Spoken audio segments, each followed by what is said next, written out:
Amazing guy already said it. Amazing guy already said it. You guys been watching me for 6 years. You know the drill. You know the drill. Stand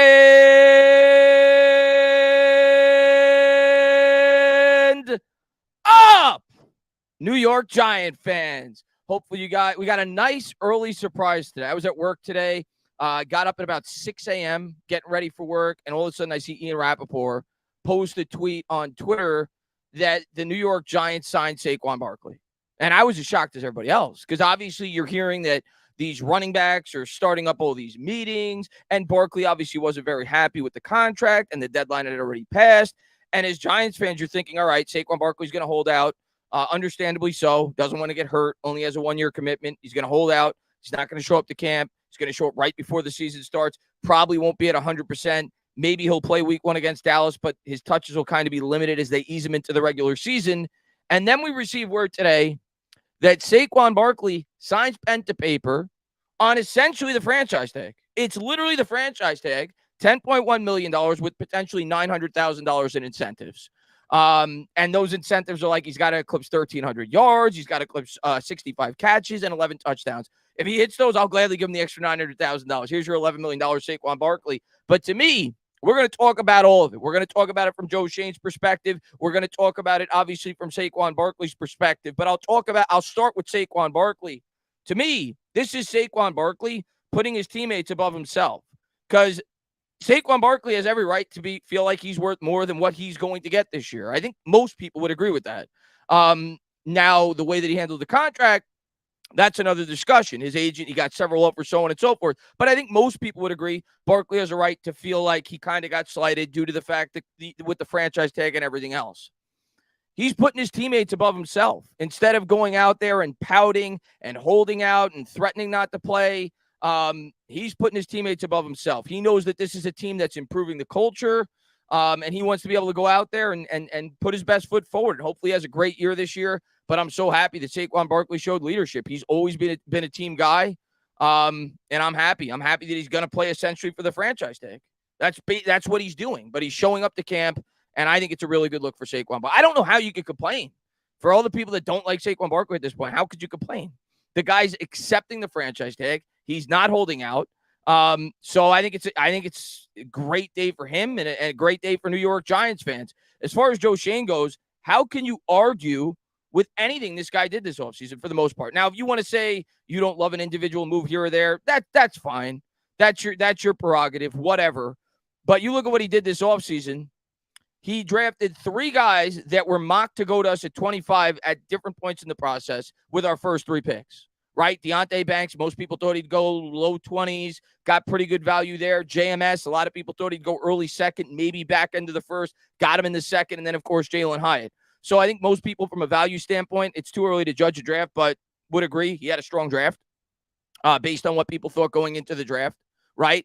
Then he goes out there, he fills your holes with the interior defensive line, he gets a linebacker, and he gets Daniel Jones to come back on what I think is a reasonable contract. It's a contract where you could get out after 2 years if things go south. He's going to probably be the 14th or 15th highest paid quarterback next year in terms of guaranteed money, and he's 25 and he's still ascending. And then he gets Saquon Barkley back on a deal where there's no distraction because he's showing up to training camp. So you have to figure they're going to rally behind him in the locker room. He's putting his best foot forward. He's showing why he's a captain.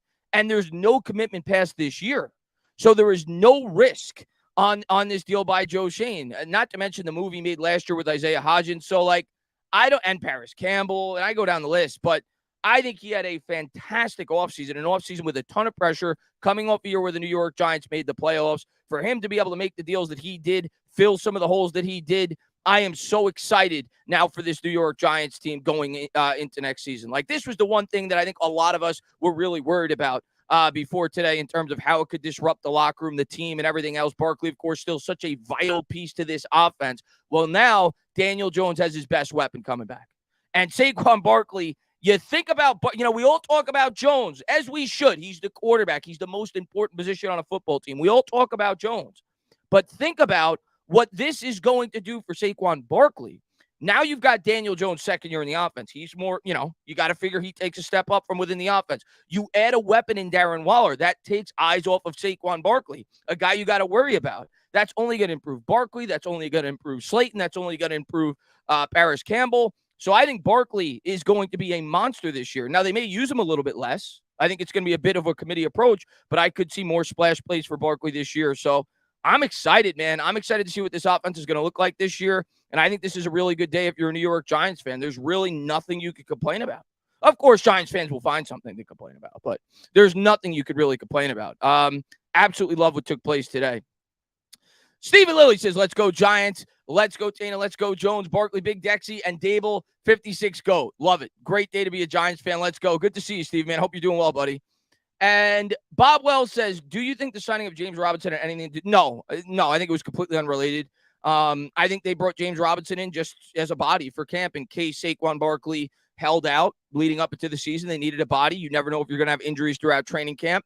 And, we'll see. Maybe he'll compete to, get a spot on this team. But, of course, the Patriots cut him. Didn't do too much with the Jets last year. He's got a chance to make the team still. But I don't think, this was, the Giants signing him to, try to threaten Saquon Barkley. I think Barkley knew if he ever signed that franchise tag, he'd be back on the field immediately for the New York Giants. So, no, I don't think that had anything to do with it. I think Barkley thought about it, and he said, I really don't have much to gain by holding out. And he didn't at this point. So I think he made the right decision. Independent says, Shepard, Wan'Dale on up, unsurprising. Not surprised. Yeah, just like you said, not surprising. And for everybody complaining, that's all I see on Twitter with the Giants wide receivers. Oh, slot receivers. Oh, they got so many slot receivers. Well, no crap. We all knew that Wan'Dale was going to start the year on the pup. We all knew that Shepard wasn't going to be 100% going into training camp. So, of course, if you get an opportunity to get a veteran who's got experience with Brian Dable that could play the slot, that is a natural short-term replacement for a guy like Wan'Dale or Shepard, why not bring him in to compete in camp? Of course, the Giants have a lot of slot wide receivers because their slot wide receivers are hurt. They're projected starting slot wide receivers. So, I don't expect Wan'Dale to be back probably till at least week 7, week 8. He'll probably start on the pup. Of course, he tore his ACL last year. Shepard, we'll see. I think it's going to be tough for Shepard to make this team. I've said that several times. He's got a good chance. Maybe they start him on the injured list, whatever it may be.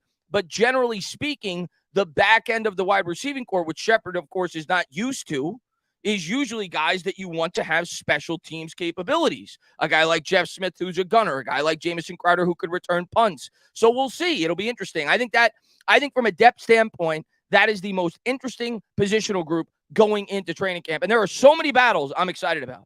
I am so excited about the slot cornerback battle. Cordell Flott, Aaron Robinson. Let's get it on. I'm hoping Flott wins the job. He looks like he's bulked up a little bit going into camp. I am really excited to hear updates about him. I think a lot of Giants fans are excited about Cordell Flott going into his second year because he definitely showed some capabilities. So I think that's a really interesting battle. But the wide receiver battle is going to be a lot of fun. There's no doubt about it.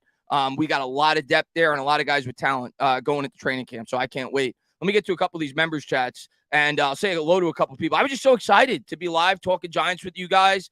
So let me get to a couple of your comments. Let me say hello to everybody. Thank you to everybody for being here. Thank you guys for all the support. I was at work today. I'm like, I got to go live. Barkley signed. I went live directly after work. But what's going on, Danville? What's going on, Bob Wells? What's going on, Ryan D. Afghanistan, Authentic, Rose Vegas, The Big Moo, James Ken in the chat, Danville in the chat. Who else we got? H1000, Christopher Ewing. Thank you to everybody for being here. I appreciate it, man. Moose, Dylan is cool. George Ramos, Big Blue Steph. What's going on, man? Good to see you, man. Let's see. I just want to make sure I don't miss any of these member chats. I know I saw a couple out of the corner of my eye. And Raphael Duna, what's going on, man? I know you're a movie guy, Tana. Thoughts on Oppenheimer? All right, real quick, my thoughts on Oppenheimer. For me to give a true, I want to be fair to Oppenheimer because it was such a in-depth movie. It was 3 hours, and I liked it. I liked it a lot. The acting was great. The story was great. I felt like the pacing, I wasn't in love with it. I was not in love with the pacing. And my general consensus, and I know a lot of people said you have to see it in IMAX, 70 millimeter. I didn't see it in 70 millimeter, to be fair. I saw it in IMAX. I left the theater being like, that wasn't worth paying for IMAX. It was about a 3-hour movie. I would say 2 hours and 52 minutes of it were men talking to each other in chairs. And there were a couple of sex scenes, but you don't need IMAX for that. There was about 7 to 8 minutes of explosions and things that I was like, okay, I could see that. So for me, I thought that part of it was overrated a bit, but I definitely think it's a really good movie. The acting was great. The story was great. And I think in a second viewing, when I have an opportunity to really soak everything in, I'll enjoy the movie a lot more. It was a really good movie. Let's see what we got. What's going on, Anthony Zayas, man? Thanks for popping to the stream, man. Let's see. And I think I had one more member chat I wanted to make sure I got to. Who else? Thomas, what's going on, man? DJ still needs the number one wide receiver, so we should go out and sign Darius Slay's father. Kenny Golladay, dude, is so good. He gets he gets $72 million per touchdown. Yeah, I'm so glad that he's gone, man. I'm so glad that he's gone. Yeah, no spoilers. I'm not gonna say anything. I mean, is it really a spoiler to say that a bomb exploded? That's about all I'll say. And Peter, what's going on, man? Well, here's to you, Mrs. Robinson. What's up, Pete, man? Good to see you, man. Hope you're doing well, buddy. I know you told me, speaking of Oppenheimer, I know you told me that you weren't the biggest fan. I know you're a big Nolan fan. You didn't love that one. I thought it was very good, but maybe a little bit overhyped. But again, I got to see it a second time before I could really make that distinction. I feel like it's a movie you got to watch twice. Bill, what's going on, man? Hey, Chris, no winning Super Bowl team has paid a running back more than $3 million in the last decade. Love Saquon, and he is special, but it's dumped to overpay a running back in today's NFL. And Bill, I get it. I understand it. From a long-term standpoint, I agree with you. And it's why I was always hoping they would meet in the middle. I've said it several times. I don't need to say it again. I was hoping they would get a deal done for about $22 to $24 million guaranteed, a 2-year commitment that you could get out of after 2 years. Because long-term, I agree with you. For the here and now, as depleted as this team is in terms of weapons, I think Saquon Barkley is much more important to this team than he would be in 2 years. If this offensive line matures into what we think it can be, then I think you can manufacture a ground game. Like I've said, what we were able to do with Ahmad Bradshaw, Brandon Jacobs, so on and so forth. But for this year's team, I think Saquon Barkley is vitally important. But I think Joe Schoen agrees with you. That's why Saquon Barkley didn't get a multi-year contract. He wasn't willing to do that because the way he's envisioning building his team is from the line out, spend your resources on the line, the wide receiver, the quarterback, and manufacture a ground game, much like the Philadelphia Eagles do. So for this year, I think it makes complete sense to franchise tag him at the bare minimum, which is essentially what the New York Giants did, and maybe franchise tag him another year. But I'm not going to give him high-end money at the running back position. It's very rare that you see that's, I get it. I get the philosophy as much as I love Saquon. But I was hoping they could get something done in the middle. And I think that's what the Giants tried to do. It just didn't work out. But I'm glad that he signed. And now this takes away the whole distraction from training camp, right? Because we're going to be a ton of questions asked every day to all the players, to Shane, to Dable, to Barkley when he ever came back. Like, it was going to be tension all offseason, going into the season. So, and could you imagine, people go after Barkley. We all realize that as fans. Some people love him. Some people try to make him the villain. Whatever. It is what it is. Could you imagine if Saquon Barkley held out and didn't play against the Dallas Cowboys and we lost a close game? He would have gotten destroyed by the fan base. So I think it was a smart move by Saquon Barkley to get this deal done, to show up to camp, to show that he's a leader. And I'm just happy, man. I'm happy that he's here. He's a captain. But long-term, I understand why Joe Schoen wasn't willing to give him, $30 million guaranteed. I get that. I wouldn't have either. So it is what it is. Keith, what's going on, man? Salute, Dana. The fan in me is hype, but as a man, I can't shake this gut feeling of not getting my worth for my title and being a stand-up guy with Saquon Barkley. The fan in me is hype. I can't shake this gut feeling of not getting my worth for my title and being a stand-up guy with Saquon Barkley. So I think what you're saying, Keith, is you feel bad for Saquon. Is that essentially? I think that's what you're saying. You feel bad for Saquon. You think he's worth more, and he is worth more. He is worth more than he inevitably got had he hit the open market, at least in my opinion. But listen, it's business, and you need a cold-hearted general manager. You do. You can't have a general manager who thinks with his emotions, who thinks with his heart. And that's what Joe Schoen did. Joe Schoen drew his line in the sand, and he said, I'm not going above this. And he won.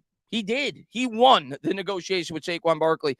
And I'm rooting for Saquon Barkley. I hope Barkley has a great year. I hope he's back as a Giant. I hope he retires as a Giant if everything could work out properly. But as a fan, I think you got to be happy that Joe Schoen won. He got Barkley back. There's no risk involved in this. And if Barkley has another great year next year, as mean as this may sound, you could tag him again, and then that's $23 million. I don't feel that bad, because at that point, Barkley would get $23 million guaranteed. He's already gotten paid about $50 million because he was the second overall pick, and he's got an injury history. So if he gets tagged again next year, it is what it is. But you want a general manager who's cold-hearted. That's it's like running a business. You can't think with your heart a lot of the time. You got to think with your brain. So I wish Barkley got his 2-year commitment. That's what I was hoping for because I think that was best case scenario for both sides. Didn't happen. Chris says, stand up. What games are we attending this year? I may attend the Jet game. I haven't decided yet. I'm definitely going to at least one. My brother suggested let's go to the Jet game. So that's what I'm leaning. I'm probably going to go to. Obviously, that'll be a really popular game with Aaron Rodgers. Maybe I'll go to a preseason game. I haven't decided yet. I'm going to go to at least one, if not two. Last year, I went to two. I went to the Texans game, and I went to the Colts game where the Giants clinched the playoffs, which was great, right? That was like a playoff atmosphere, getting to hear the crowd, the standing ovation for Daniel Jones, show our appreciation. So that was a great game to go to. But, yeah, this year, I'm going to go to at least one, probably go to two, and I'm thinking the Jet game for sure. Thomas says, forget Saquon being back. Tane is back. We missed you, man. Good to see you, Thomas, man. Hope you're doing well, man. Thank you for being here, man. Let's see. And Lum Vegas says NFL stays disrespecting Daniel Jones. I believe he could receive 25 passing touchdowns and 4,000 yards. I was going to do a video today, believe it or not. I know I haven't done a whole lot. I was going to do an opinion piece today. That was my plan before I woke up this morning. I saw we signed Saquon Barkley. I'm going to probably have it out tomorrow. I'm going to talk about Daniel Jones and my expectations for him coming up this year. He finally has the weapons and coaching. Just need the O-line to step up. I'm not going to throw out because you get in trouble when you do that. Oh, yeah, you said at the beginning of the year he was going to throw 30 touchdowns. No, Daniel Jones is going to have a really good year. He's going to have a better year statistically. I think he's going to have a very, very good year, and I'm very excited for him, especially now that we know that Saquon Barkley's back. And there's several reasons why I feel the way that I do. I'll save it for the video. I'll have it out probably tomorrow. But I think Daniel Jones is going to have a big year this year. I think he's going to get a lot more respect around the league. And I don't think people are going to chuckle when Giants fans say he's a top 10 quarterback at the end of the season. I think he's going to have a big year. I do. I think he's going to get a lot more respect around the league. I can't wait to see Daniel Jones this year in a New York Giants uniform. Just can't. Pete says, I thought Oppenheimer was very good, but not great. Not special. Saquon news had me floating all morning. National media hated it. Yeah, dude. How could you not be floating if you're a New York Giants fan? I think I'm with you on Oppenheimer. I think it was very good. Second viewing at Mayfield was great. But right now I'm with you. I think it's very good. I don't think it was one of Nolan's best films. I wouldn't put it in the top 3 or 4 personally. But it was very good. Very good. And it'll definitely win some Oscars, some great acting performances. And yeah, I mean, what about all the guys that said what's his name say? I think it was Lombardi who said the disease of me. Yeah, okay. Doesn't look like the disease of me to me. Looks like a team that's buying in. And let me ask the chat another question. Let me ask you this. If Dave Gettleman was still here and Joe Judge was still here, do you think Saquon signs that 1-year deal? Or do you think he probably holds out to midseason? The culture change, the improved coaching, the locker room. I think that has a lot to do with why you're seeing players buy in a bit more, right? I personally think Darius Slayton took a little less money than he probably could have gotten from the Atlanta Falcons. Probably Paris Campbell took a little bit less money to player, if I had to guess. I think he probably could have got a little bit more somewhere else. I feel like I don't think Saquon Barkley signs today if we still have Dave Gettleman and Joe Judge in charge. Jason Benjamin says, welcome back, Dana. We have a young tactical general manager. Shane will not be bullied by the media, fans, or players. Things could blow up, but excited for Joe Schoen. I don't know how you can't be excited for Joe Schoen. How could you not be? How could you not be excited for Joe Schoen? The guy has a clear plan, and I think he had a really strong offseason. Now, we'll see how it plays out. Of course, there's a lot of luck that goes into the NFL. Injuries happen. Last year's entire draft class got hurt. But in terms of his strategy, his plan, he didn't overcommit to anybody in free agency. He's clearly planning for the here and now, but he's still concerned. He's still structuring these contracts and planning for the future. He's not, completely destroying our salary cap to sign some of these free agents. Most of the deals that he made outside of in-house guys, which is what you want to retain your in-house guys, were 1-year deals or deals that you could easily get out of after 1 year. So I think he improved the here and now, but didn't really affect the future too much. So I think he had a great offseason. And he had an offseason where he had his quarterback as a free agent and his best playmaker. He was able to keep both. He was able to extend Dexter Lawrence in a deal that will look very good in a year as the market continues to go up. We heard the report yesterday. I think it was Chris Jones said he's going to want $30 million a year as a defensive tackle. I think we got Dexter for what, 24 thereabouts. So, yeah, he had a great year. Next year, you figure we're going to extend Andrew Thomas. That, wait, but get ready for it, guys. The price is going to be big.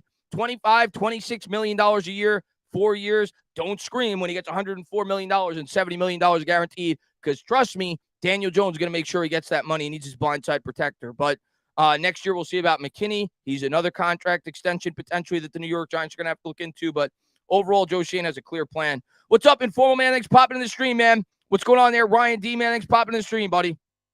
Let's see. Jason Benjamin, what's up, man? He says, is it me or does the media have a hard on? I don't know why I laughed at that. A hard on for bashing DJ. It's crazy at this point. DJ does it right, though never responds. It just goes to work. Listen, it's so easy for me to root for DJ. It is, because the media makes it easy. The people who hate Daniel Jones make it easy. And the guy works his ass off. He has a great reputation in the locker room. I can't help but root for the guy. Okay? And I think this year, he's going to shut a lot of people up. I really do. I think he's going to shut a lot of people up. And I can't wait to see what he does year 2 with Brian Daboll and Joe Schoen. I can't wait. But for me, he's impossible not to root for. I'm seriously. Bill, what's going on, man? You going to camp? I'm going with my son tomorrow. Awesome. So pumped, especially with Saquon back. I got to talk to Patricia Traina. I may actually have access to the players, but I'm not gonna jinx anything. We'll see if she gets back to me. But I can't go during the week. I could only go on the weekends because I'm working a 9 to 5 now. So one of the days on a Saturday, one of the days on a Sunday. So I'm definitely going. I got to look it up. I don't have tickets, but I'm sure I'll be able to get them. I think Saturday this week. It's either Saturday or Sunday this week. I'm going to definitely 95% I'm going. So I'm going to make it a point to go this weekend. If I can't be on the field with Patricia Traina, that's fine. I'm still going to go have fun with you guys. Was there last year, I think, for 3 practices. Training camp's always a lot of fun. So really excited about it. But yeah, I'm not going tomorrow. I hope you enjoy it, Bill. Thanks for popping in, man. I know everybody's going to be excited about this Giants team going into next year. What's going on, BX Universe, man? Thanks for popping in the stream, man. What's going on there, LV? What's going on there, TPJ? How many wide receivers make the 53? 7. I think 7 make the 53. I really do. We brought in like 90. I think out of our 90, there are 90 invitees to training camp or whatever the number is. Last I checked, I think it's about 83 of them are wide receivers. I think it's about 83, but only 7 I think are going to make the team. I think it'll be 7 though. I think last year, if I'm not mistaken, I think did we roster 6 last year or 7 right out of camp? I can't remember. I think we rostered 7. I could be wrong. Of course, Judge rather rostered like 2 fullbacks. We rostered like 4 special teams guys, 4 tight ends, like 4 wide receivers, 5 wide receivers. But I think we rostered 7 wide receivers last year out of camp, and that's what I would expect this year. I think we'll have 7. Let's see what we got. Donovan says week 1 is huge. We have to win that game. Can't keep losing to Dallas, especially at home. I agree. That game is so big for this team, and that's why I was kind of nervous about the Saquon situation. Even if he played, if he didn't show up to training camp, he's probably going to be a little, not himself, probably for the first week or 2, being that he's not taking any hits. I would actually worry about injury more probably if he didn't show up to training camp. So that is such a big game. The Giants have to hit the ground running week 1. I've expressed that I think we're gonna win that game.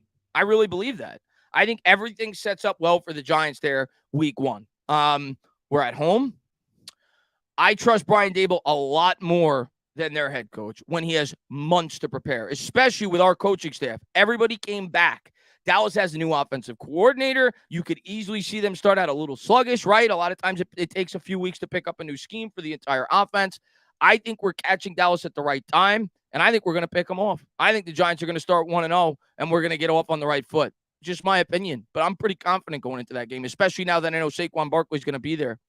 David, what's going on, man? Thanks for being a member. He says, hey, Cowboys fans, guess who's coming home week 1? Let's go, Giants. Let's go, David, man. Thanks for popping in. Yeah, McCarthy's calling plays, but he wasn't calling plays last year. He wasn't the offensive coordinator. I'm skeptical we beat Dallas until we actually get it done. No, I get that. I mean, we haven't beaten Dak since his rookie year. So obviously I understand why fans would feel that way. I have a good feeling going into that game. I really do. I have a really good feeling going into that game. Jason Benjamin says, I'm going to the 49ers game in Cali and the Jets game in October.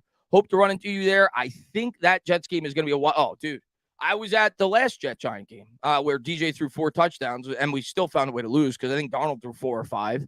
That was the game where Pat Shurmur wasted all of his timeouts within the 2-minute warning. Before the 2-minute warning, whatever it was, his timeout usage at the end of that game was pitiful. But hopefully we beat the Jets this time. They've had our number. The last time we beat the Jets is the year we won the Super Bowl in 2011. So we owe them a few. So hopefully the New York Giants knock them off this year. Enjoy the game. That's going to be a tough game against the Niners. I don't love how we match up against the Niners. They're awesome. Let's see what we got. Want to make sure we got the next member chat. What's up, Cy Guy? Says, did it rain up there today? Think the sun's shining every Giants fan today. Yeah, it definitely rained. It wasn't raining super hard. I work inside, so I'm not paying attention to the weather all the time. But yeah, every time I looked up, it was definitely gray. I think it's raining right now. I heard thunder, so hopefully the power doesn't go out. I don't think it will. But yeah, it felt like I was on the beach as soon as I heard about Saquon Barkley signing. That's for sure. Get that over with. Andrew Marchese, what's going on, man? If Dave Gettleman was here, Saquon would be richer than Bezos. You're probably right. If Dave Gettleman was, if Saquon Barkley I've said this several times, if Saquon Barkley never got hurt, he would have gotten a McCaffrey contract after his third year. That's what would have happened. That's what happens with high-end running backs when they stay healthy after the third year, because that's when they have their most leverage. They're nowhere near the year in which you may fall off. The team doesn't have the threat of giving you the franchise tag. So they use their leverage, and that's usually when they could cash in and get that extension after their third year. That's where Kamara got his money. That's where McCaffrey got his money. And I think that's where Barkley would have got his money. But, of course, he had, the unfortunate circumstance of tearing his ACL, which is why we're in the situation we're in today. But, yeah, you're probably right. He probably still would have paid him. Pete, what's going on, man? I think DJ is going to have a huge year. Unfortunately, I don't think he's going to shut anyone up. At this point, they've all committed so hard to him being garbage. I don't think they could walk it back. You're right. I mean, here's what I'll say, Pete. I think more people will grow respect for him, but you're always going to have haters. Eli Manning won 2 Super Bowls as a New York Giant. 2. By 2013, people were saying he's the worst quarterback in the NFL. They couldn't wait to get him off the team. So, yes, that's just the way it is. You have overly critical fans. And the quarterback position, I say it all the time, is the most scrutinized position in all of sports. Because I think, and any quarterback will tell you this, the position gets way too much credit and way too much blame. There's a lot more variables that go into it than just the quarterback. We all acknowledge the quarterback is the most important position. It's why it gets paid what it does. But there's reasons why quarterbacks look better or worse. Do you think Brock Purdy looks the way that he did with the 49ers last year if he was with the New York Giants? Give me a break. Give me a break. So, of course, there's outside variables. You improve this situation for Daniel Jones. He's going to look a lot better this year. I'm excited about it. But you're right. They'll move the goalpost. They'll say, well, he didn't throw 30 touchdowns. He threw 26.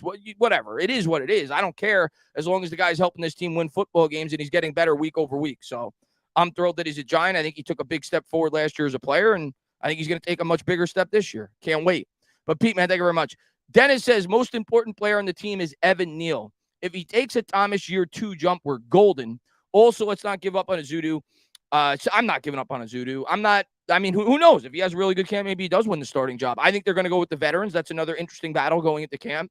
But I think it'll be Bredesen on the left side. Of course, Glowinski on the right to start the year. But I would be surprised if at some point this year, Azudu doesn't take over as the starter on one of the 2 sides. But I think they'll go with the veterans going out of camp. But no, I definitely haven't given up on Azudu for sure. Obviously, they like the kid. They took him in the, I think, mid-third round, whatever it was. But they obviously like the guy.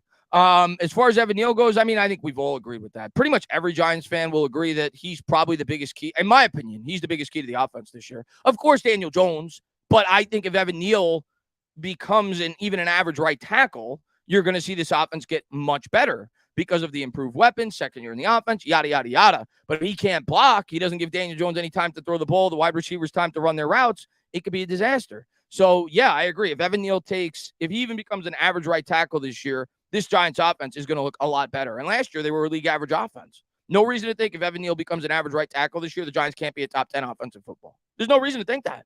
None. I think they will be if Evan Neal becomes an average right tackle. I think he's the key to the offense this year. And, of course, health. Bill, what's going on, man? Saquon makes as much money off the field via brand associations as he does on. He's not stupid. He's a team guy, no doubt about it. And I commend him for what he did, but he's not stupid. He knows being the face of one of the faces of the franchise, playing in New York. Yeah, that brings opportunities, whether it be while he's playing or while he plays after, right? Look at Michael Strahan. Look at Tiki Barber. Look at Amani Toomer. He's on the post. Come on. So he knows that. He knows what that brings, the opportunity it brings long term. He's not stupid. But I still commend him for doing what he did today, for sure. Holding out would hurt his brand. His agent effed him in free agency. Should have signed knowing his ad money was at stake. His agent screwed him. There's no doubt about it. Barkley wouldn't say that because he's too classy of a guy, but if he still has her employed, he should probably fire her. Probably should have fired her last week. For her not to anticipate the franchise tag. What did she think was going to happen? Maybe they thought that the Giants were going to have to franchise tag Daniel Jones and they wouldn't come to an agreement and Saquon would have hit free agency. But the second that the New York Giants signed Jones, Barkley's leverage was done. And for her not to anticipate that in a year where there was a very rich draft class at the running back position, in a year where all the other top running backs got franchise tag, there was no market. So she failed him. King, especially now that we know that they offer him a deal, mid-season. King Trizzy, what's going on, man? Stand up. What's up, y'all? What's going on, Trizzy, man? Thanks for popping in. Professionally certified hater says Dallas still has CD Parsons, Martin Diggs. They're good. Dallas is good. I think we can compete with them. I really do. I think we can compete with them. But we'll see. I like the way that the schedule shapes up week number 1 against Dallas. Last year, they beat our butts, though. I'll be the first to say it. The score does not indicate how that game went. The first week, we had the ball. We lost by 7. We should have lost that game by 20. Should have. Daniel Jones got pressured 25 times on 27 dropbacks. It was ridiculous. Our offensive line got completely mauled in that game, and that was with Cooper Rush at quarterback. Second game, we got a garbage time touchdown. We were down 14 points with 40 seconds left. So, in my opinion, those were both double-digit losses. They manhandled us in the trenches. And if the Giants are going to have any chance against the Cowboys or the Eagles this year, our trenches better be a lot better. That interior defensive line depth that we improved better match up to what we're hoping for as Giants fans, and this offensive line better take a big step up because, if we get manhandled in the trenches against Dallas like we did last year, we're dead. We're not winning that game. It was amazing to me that the Giants only lost by what they did that game week number 2 this past year against the Dallas Cowboys. Daniel Jones literally got pressured pretty much on every dropback. It was insane. It was one of the worst offensive line performances I've ever seen in my life. Raphael says, love from Germany for the G-fam. Now to my question. What do you think about the Cowboys and Diggs contract? Probably a Zach Martin holdout incoming. I hope. That'd be great if Zach Martin doesn't play week 1. I know that there's been rumors that he said that. I don't think it'll happen. I'm not anticipating that. I think he'll probably play when push comes to shove. As far as my opinion about Diggs, I love it. They gave him what they give him, $100 million? No, he's good. He's definitely a really good playmaker. He gets a lot of interceptions. But if you're Jalen Hyatt, if you got 4.29, 4.3 speed, knowing that Diggs is the risk taker that he is, he's going to hit some big plays on the Dallas Cowboys as he grows into a pro. I promise you that, because that guy takes a lot of chances. And I see big play opportunities as this New York Giants offense continues to develop and continues to get better. But, Diggs was an all-pro bowler. Give him credit where it's due, but he's not the best at coverage. But he makes a lot of, he makes a lot of, big plays, interceptions. Chris Parks, what's going on, man? I'm so happy that Saquon is back. I wonder what the people say now, but we all know they'll say DJ sucks. Don't really care. I can't wait until he shows the NFL media what he's really about this year. Let's go, Giants. You and me both, man. I like that Daniel Jones gets hate from inside this fan base and outside this fan base. It makes me like him even more. So I like it. It's why I fell in love with Eli Manning, if I'm being honest with you. And it's why I fall in love with Daniel Jones. So I can't wait till he goes out there this year and shuts these people up. I think he's going to have a good year. I can't wait to see it. I'm excited, man. I'm excited to see what DJ could do this year. What's going on there, NZG, man? Thanks for popping in. What's going on there, Zach Attack, man? Thanks for popping in. Nelly in the chat. Good to see you. Got to meet her at a Giant game. Tana, this rain can't – no, this rain ain't ruining no Giants fans' mood. We're on the beach. We're in the Bahamas right now, Nelly. We're in the Bahamas. We're under a palm tree, and we're sipping our pina coladas. We got Saquon Barkley back. Gonna have our team back at damn near full strength. Let's freaking go. Can't wait, Nelly. Good to see you pop in the chat. Hope you're doing well. Jason Benjamin says, I am really excited about Hodges as well. I think he may be our wide receiver 1. He runs crisp routes and catches everything. His footwork is also good. I've seen people compare him to Amani Toomer. Maybe. I mean, I feel like he's kind of what we were hoping Kenny Golladay was going to be as a New York Giant, right? He's kind of that tall target. He's a guy that, what do you have, like 4 touchdowns in a 5-week span there at the end of the season? So I think he's I'm hoping he continues that this year. But last year, he was kind of what we were hoping Kenny Golladay was going to be for this team, right? Kind of a red zone target.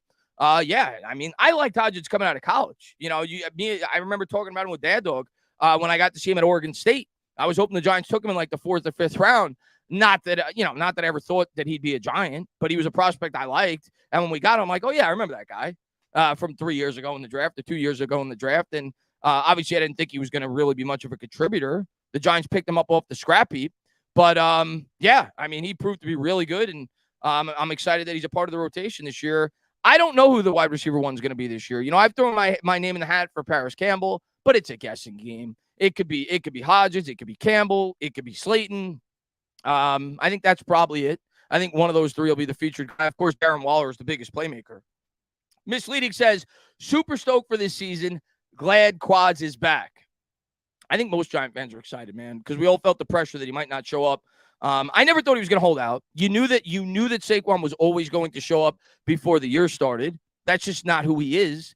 But even if he showed up 5-6 days before the start of the year, it could have had, negative effects on the season. So I'm super happy that he's back. And let me just get this. I thought I had a member chat. I just want to make sure I don't miss that. Maybe I did. Oh, yeah, I did. Zach, what's going on, man? When do you think Shep and Robinson will be ready? I think Robinson, I mean, I don't know about Shep. It seems like from what I've heard from the beat reporters, when I talked to Patricia Traina, it seems like Wan'Dale Robinson's injury is more severe. Like every time I've talked to Patricia, she says, yeah, he's not playing. He's going to start on the pup. I haven't heard that with Shep. So I'm leaning that Shep was probably going to be ready before Wan'Dale. I think the Giants have to be careful with Wan'Dale, right? Because Wan'Dale got hurt, like week 10, week 11? And that's normally a year recovery. He's a young player. You don't want to rush him back before he's ready. So I think Wan'Dale is probably going to miss at least the first 6 weeks. And then, they'll probably ease him in after that. My guess is Wan'Dale probably won't be fully featured in the offense to the point where the Giants probably want to feature him, probably until at least week 10, week 11. They're going to put on kid gloves with Wan'Dale Robinson, as they should. Shep will see. I don't know how much of a role Shep's going to have on this team. But, of course, he could have a role, right? If we sustain injuries, he's going to have more of a featured role. So I think a lot of the projected roles that we have of these wide receivers is going to come down to who stays healthy. I don't know. With Shep, you could never count on him to stay healthy. As much as I love Shep, the guy can't stay on the field. Big Moose says, did you see Carl Banks on Believe yesterday? It was like he was directly talking to Saquon. It was awesome. I didn't actually get it. I meant to listen to it. I saw it all over Twitter. Everybody was talking about it. By the way, I do this every time. My coffee's probably like 3 degrees. Every time I forget that I have coffee. Hold on. But yeah, I saw everybody was talking about it on Twitter. I saw the quote from Carl Banks, and he showed Saquon a little bit of tough love. He basically said, don't be stupid. Don't be stupid. Don't listen to these people that are trying to, I guess, influence you to hold out because it's not in your best interest. Like, what are you going to gain from holding out? You're a 26-year-old running back. You'll be 27 next year. You have an injury history, and you're going to be throwing away $600,000 a week. So Carl basically said, don't be stupid. Take the money. Take the money, play this year, and worry about next year. So I was glad that Carl Banks came out with that take because it was the only take that made sense given the situation for Saquon Barkley. Rob, what's going on, man? Good to see you, man. Hope you're doing well, buddy. Let's see. And Nelson in the chat. Good to see you, man. Hope you're doing well, buddy. Let's see. Phenopolis says, great to have you back. Longest offseason ever. Yeah, because it's the most excited we've been going into a season in a really long, well, certainly since I've been on YouTube, it's the most excited we've been going into a season because we're coming off a playoff berth. The most excited we've been since 2017. 2016, of course, we had the really good team. We had Brandon Marshall. We had Evan Ingram, and we don't got to talk about it. But most excited I've been going into a season since then, and hopefully the New York Giants continue to build off of what they did last year. Bill, thanks, man. Nobody knows how good DJ could be. He played behind a bottom 5 offensive line and wide receiver room most of his career. Joe is fixing that fast. Can't wait for DJ to ball out. I mean, nobody could really argue that. That's just facts. If you combined DJ's offensive line, offensive coordinator, and wide receivers. I dare anybody in the chat to find a worse situation collectively over his first 4 years in the NFL. Please point me one quarterback who had a worse situation when you combined his combination of wide receivers that the guy threw to. To this day, the best wide receiver he's had is like a 31-year-old Golden Tate. He had 3 different offensive coordinators, Jason Garrett for 2 of those years in that 4-year span. And he had a bottom 5 offensive line pretty much every year since he's been in the league. So please point to me one quarterback who's had a worse situation collectively over that 4-year stretch. You can't find one. You can't find one. Let's see what we got. And Bill, man, thank you very much, buddy. And Bill Hartnett says, Hodgins has a heck of a story. His interview on Second Win was, I didn't get a chance to watch that. I love that channel, by the way. They had Barkley on their channel last year. I think they're like good friends with Barkley. Was really good if you want to learn more about him. Yeah, I saw clips of it on Twitter, but I didn't get an opportunity to watch the interview in its entirety. But I know that he played with the hurt foot last year, and we kind of knew about that already. Maybe not necessarily the severity that he talked about on the podcast, but yeah, man, what a story he was last year coming out to the New York Giants. You could argue he was like the biggest X factor on the team last year, right? When he got there, the offense started to really turn it up. 196th Street says, lost to Dallas and Philly twice and Washington once. Neither time did they have Chase Young. Those teams are better now. We aren't better, so why is anyone confident? You don't think we're better? You don't think we're better? Why don't you think the Giants – I'm just curious, 196th Street. You don't think the Giants are better? The Giants have a team coming back for the second year in an offensive and defensive scheme. We had the worst linebacking core in football last year. We added Bobby Okereke. We had no depth on the defensive line last year. We added A'Shaun Robinson and Nacho. We drafted a first-round cornerback instead of drafting starting guys off the street. And I do think it'll take some time for him to get adjusted. You got to figure Evan Neal is going to be better year 2. You got to figure Kayvon Thibodeau is going to be better year 2. You got to figure Azeez Ojulari hopefully could stay on the field more so than he did last year. Same thing with McKinney. You don't think we're better? I think we're better. I think we're a lot better. But I agree that our schedule is more challenging this year. So we'll see. We'll see how good of a job Brian Daboll does this year. But I definitely think the Giants are better this year. Let's see what we got. Trenton. What's going on, man? Thanks for popping in the stream, man. Chris, been missing you, man. Good to see you, Trenton, man. Thanks so much for being here. Hope you're doing well, buddy. I missed all you guys, too, man. Just taking my break, not trying to force content. Excited to be back on live. Promise you guys I go live when the Barkley deal got done. But thank you guys for being here. I appreciate it. I didn't even mention Darren Waller, by the way. I didn't even get into the weapons. Darren Waller, Paris Campbell, so on and so forth. You got to figure Schmitz is probably going to be better than Feliciano. Maybe not right away, but he's going to be. So actually, when you go position by position on this team, outside of the safety spot, opposite Xavier McKinney, because of course we lost Julian Love, what position did we get worse at?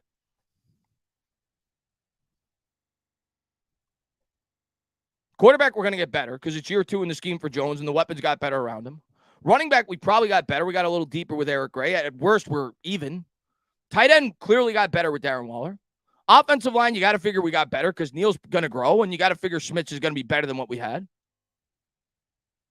Edge, we should get better. Azeez is back. Kayvon Thibodeau is going to get better. The interior defensive line, we got better.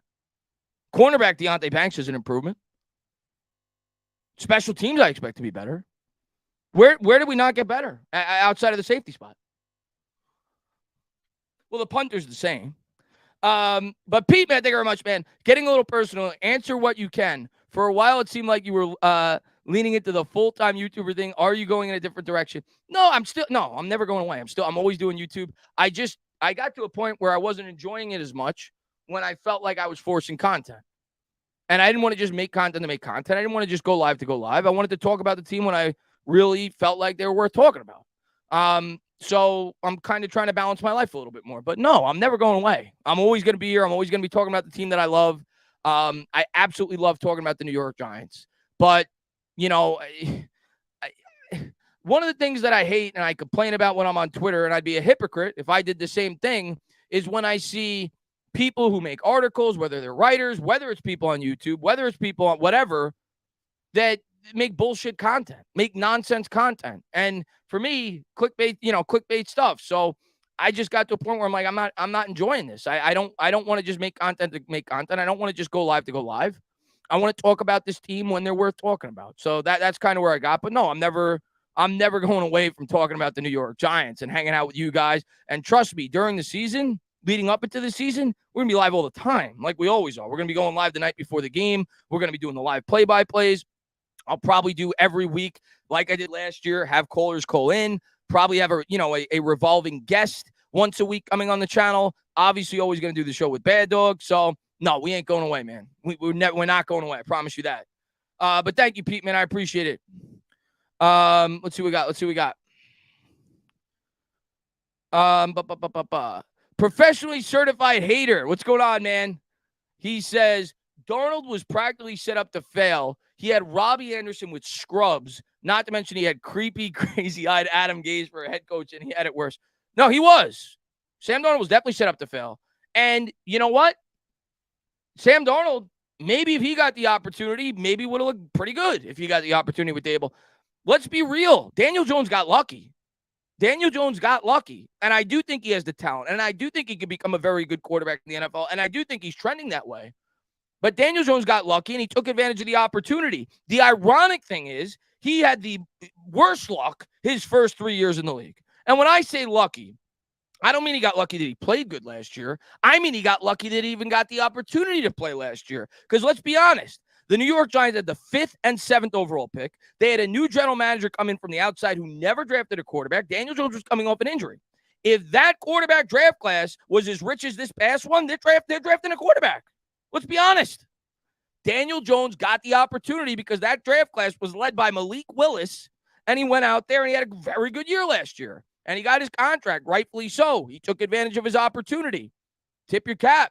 And I think he's going to continue to grow. And I'm happy for it. But he got lucky, he got that opportunity. That's the truth. In the NFL, that's the way it works. By year 3, if there's an opportunity to draft a high-end quarterback, especially if a new GM's coming in, they're usually going to take him if there's a question mark at the quarterback position. He got his opportunity, made the most out of it. But thank you, man. I appreciate it, buddy. Let's see. And Natron, what's going on, man? Tana, can't wait for the season now that Barkley's back. Let's play some Smashmouth football. Stand up, New York Giants fans. Yeah, dude, let's go. Little Smashmouth football. Little Giants are a problem. Go Birds. Good to see you, Dibbin, man. Thanks, I always like respectable Eagles fans. Of course, Dibbin, you make up about 0.2% of your fan base, but I appreciate when respectable Eagle fans pop in. I still hate your football team, but I like you. What's up, J.R. Woodman? Thanks for popping in. Side Guy, what's going on, man? He says, have you visited your parents recently and met the chickens? Met the chickens? What are you talking about? Met the chickens. Is that a reference I'm not getting? No, I have not met any chickens. The only chickens I met was the one that I ate last night. I haven't met any chickens recently. Bob Wells, can't wait to smack the Cowgirls, but can't wait to watch it with my boys. Love you guys. Dude, you and me both, man. I think we're getting this year off right. I think we're going to start 1-0. Then I think we're going to smack the Kyler Murray-less Cardinals, and then we'll figure it out after that. Then it gets a lot more challenging. But I think we got, 4 primetime games in our first 6 games? That's wild. Think about that. The Giants have 4 primetime games in their first 6 weeks. I don't think we've had 4 primetime games over the last 2 years combined. I mean, last year I think we got a flex, right, if I'm not mistaken. But crazy. We got, 5 primetime games this year, 6 if you include, I think we play on Christmas Eve. So, crazy. Oh, he was talking about the Eagles being chicken. I hate the Eagles. What's up, Raphael, man? Thanks for popping in, buddy. Tana, I'm worried about weeks 3 to 6. I'll worry about it when I get there. We take it 1 week at a time, Authentic. Because last year, let's be real, Authentic, before the year started, I was worried about weeks 3 to 6 last year, too. I looked at the schedule. I said, oh, my God. Oh, my God. We got the Cowboys. Then we got to travel to London to play Aaron Rodgers and the Green Bay Packers. Then we get no rest coming back, and we got to play Lamar Jackson and the Baltimore Ravens. We won both games. Week-by-week league. You can't get too engulfed and too wrapped up in preseason schedules because that's the beauty of the NFL. It's craps. You don't know how these teams are going to look the week that you're playing them.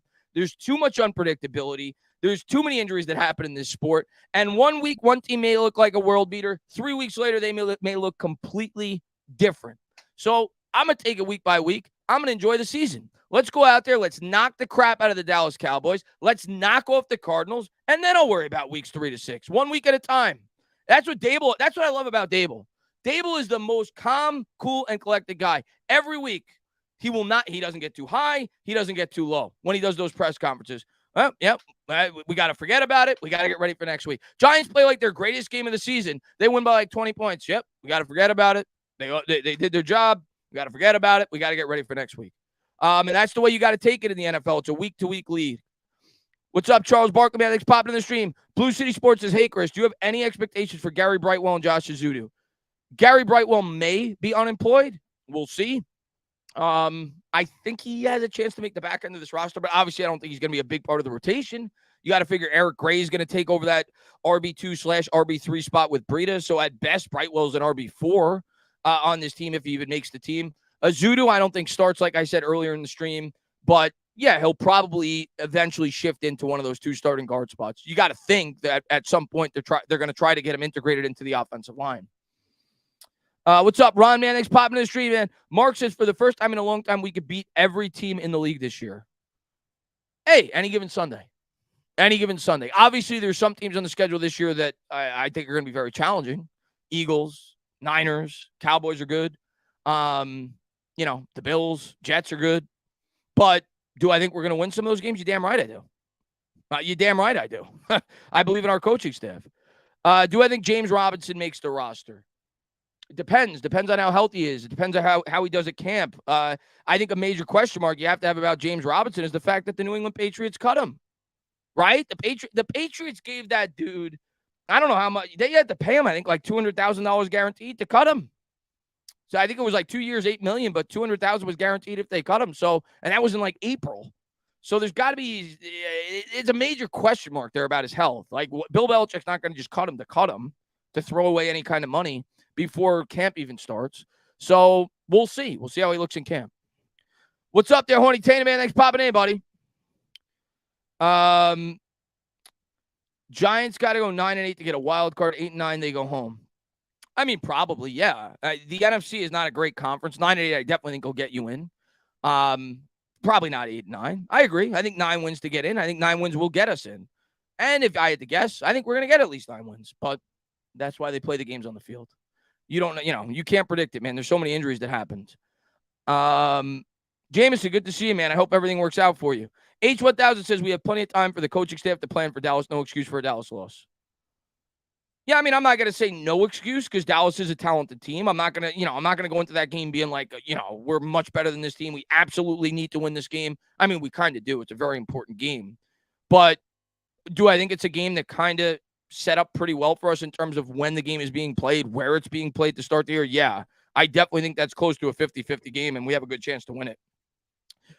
Katrick, what's going on, man? He says, we are so back, baby. What's up? I know Katrick's excited. There is not a bigger Saquon fan in this fan base than Katrick. So I'm thrilled for you. You're always boasted about Saquon on Twitter. I love Saquon, not as much as you do, because you friggin' love that guy, and you know I do too. But, yeah, you were one of the first Giants fans I thought about today when he signed the contract. I know Katrick's happy, because every time I see Katrick post, he's like, Saquon. So thrilled for you, and I'm thrilled for all Giants fans. I think most Giant fans are happy with this deal, obviously. Bob, what's going on, man? In the famous words of Herm Edwards, you play to win the game. One of the best quotes ever by a head coach. One of the best sound clips of all time. Dennis Green is still up there. Dennis Green is still. What did Dennis Green say again? He said, we had him. We let it get away, or whatever he said. Of course, Jim Mora. That's still one of the infamous quotes as well. But, yeah, Herm Edwards still definitely one of the best sound clips of all time. Jonathan Ochoa says, Andrew Thomas will show Micah Parsons levels on primetime. Also stoked for a Hodgins, Paris Campbell, Waller, Saquon, Bellinger offense. So many interchangeable parts. So much versatility on this New York Giants team. I posted a tweet today on Twitter, right? You think about it in the red zone, you've got Waller in the slot. When Wan'Dell's back and healthy, hopefully sooner than later, you got him going in motion. You got Barker to the right. You got Bellinger at the H-back. You got Hodgins out wide. And there's so many different types of, so much speed on this team, right? Guys that could do multiple things like a Paris Campbell.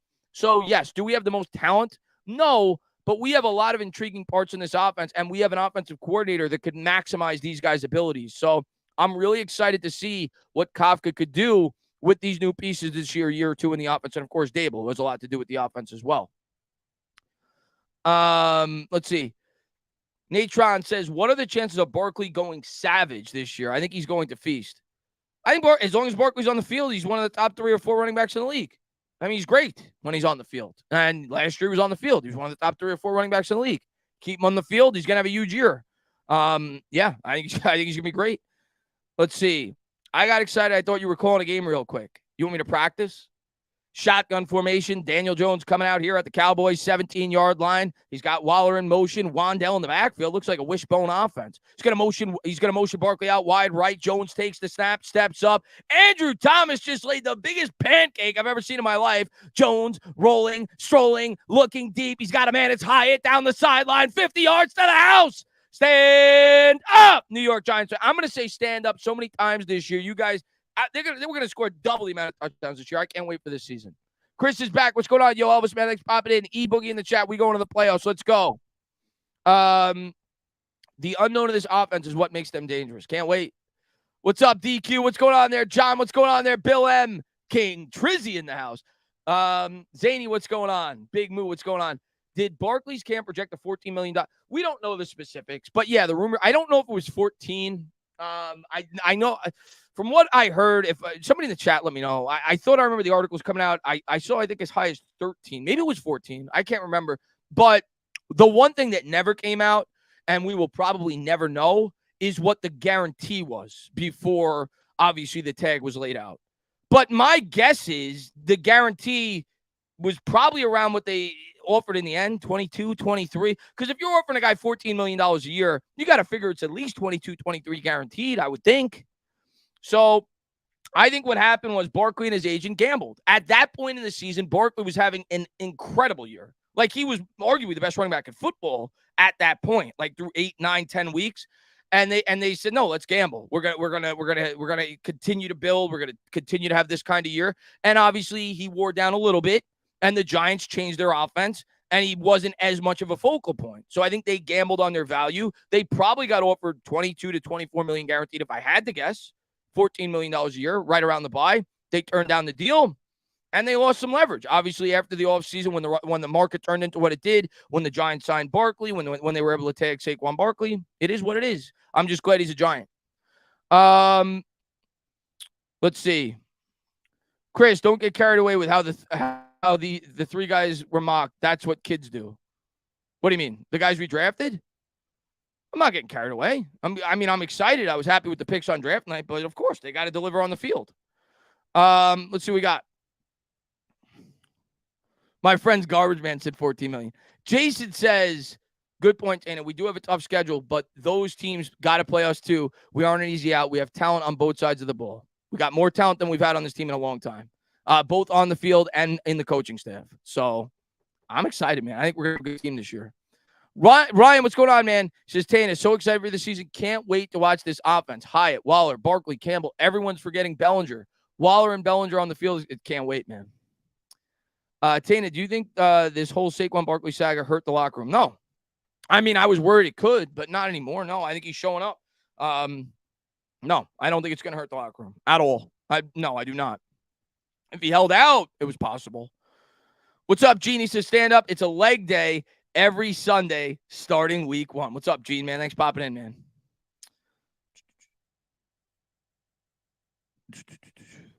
Who do you think plays slot corner? I think Darnay Holmes is obviously still in the competition. He was the starter last year, so you have to at least put his name out there. Of course, we would save the most money out of anybody on this team if we were to cut him. I think it's almost $3 million if we were to cut him, and I don't really think he fits this scheme particularly well. So I wouldn't be surprised if he gets cut or potentially traded, or maybe they do something like last year where they made Darius Slayton restructure his contract before the year started. Maybe they do something like that with Darnay Holmes. I don't know. I don't think he's going to be the starter. I think it's between Cordell Flott and Aaron Robinson, and I would probably label Flott the slight favorite going into camp. But, of course, it's going to come down to how they play in camp. Last year, Darnay Holmes had a great camp. Remember, that's all you heard. That's all you heard every week. Darnay Holmes, another interception. Darnay Holmes, another recovered fumble. So maybe he'll have another good camp, and he'll get the job. Who knows? But obviously it's those 3 guys, I think, battling for that spot. But I think most Giant fans are hoping for Flott or Aaron Robinson. And my guess is it's going to be one of those 2. Let's see. John, what's going on, man? Yo, ain't a great day for the Giants. Classy move by both parties. Let's go, G-men. Yeah, I mean, I obviously in terms of being classy, I think you got to side a little bit more with Saquon because he didn't really benefit from doing this. He is taking all the attention. He's not putting any attention on himself. He's being a team guy. He's going into camp. He's essentially taking the franchise tag with potentially $900,000 in incentives if he reaches outrageous marks. I don't necessarily know if Joe Schoen was classy in this situation, but Joe Schoen proved that he's got the balls to not give in to the demands of the fan base, the demands of the media. He's here to do what he thinks is right, and he's not going to go above what he's comfortable paying players, regardless of who that player is. And I think that's the sign of a good general manager. A lot of times you're not going to love that because you fall in love with these players, but hey, he set a price. And as a fan, if you're being rational, you have to understand it. The guy's had an injury history, and he's a running back. So, I think you got to give Shane credit for that. Gungo says, exciting year to be a Giants fan. Let's go on, man. Thanks for popping in the stream, man. What happened to A'Shaun Robinson? He's hurt. I think he's on there were 6. I don't know how the PUP works right now. I know before the year starts, there's another period. If you're on the PUP, I think you have to miss 6 games. That's not the case now. He was put on the PUP today. But we knew that. We knew he was a little bit banged up when he came in for the visit. I remember reading that. So I'm not too surprised about that. Hopefully, A'Shaun Robinson's ready to go week number 1, and we'll see. But, yeah, I think he's one of the 6 players that they said was hurt, along with Wandell, Shepard. People in the chat help me out. I don't remember the other players, but Robinson was certainly on there with Shepard and Wandell. I think there was a couple, back-end roster guys that were on there. Aaron Robinson. He was on there as well. Of course, he's coming off an injury from last year. I'm trying to remember who else. Let's see. Chris, reaction to Bronny James having a car. I didn't even hear about that, Nelson. I saw a couple people. I didn't get an opportunity. I was working today. So I saw a couple people on Twitter mention that Bronny James. That's horrible. I didn't even hear about that. So I've been away. Doug says anybody on PUP right now could come up at any time. Yeah, but I know that there's a time, Doug. I don't know when that deadline is. It's much closer to the start of the season, like a week before the season, that if you're still on the PUP, I think you have to miss 6 weeks. So, but right now, yeah, it's whatever. It's not, it's basically they just can't practice right now. So I kind of expected that with Shepard, with A'Shaun Robinson, with anybody really that's coming up an injury from last year. They're going to put on the kid gloves.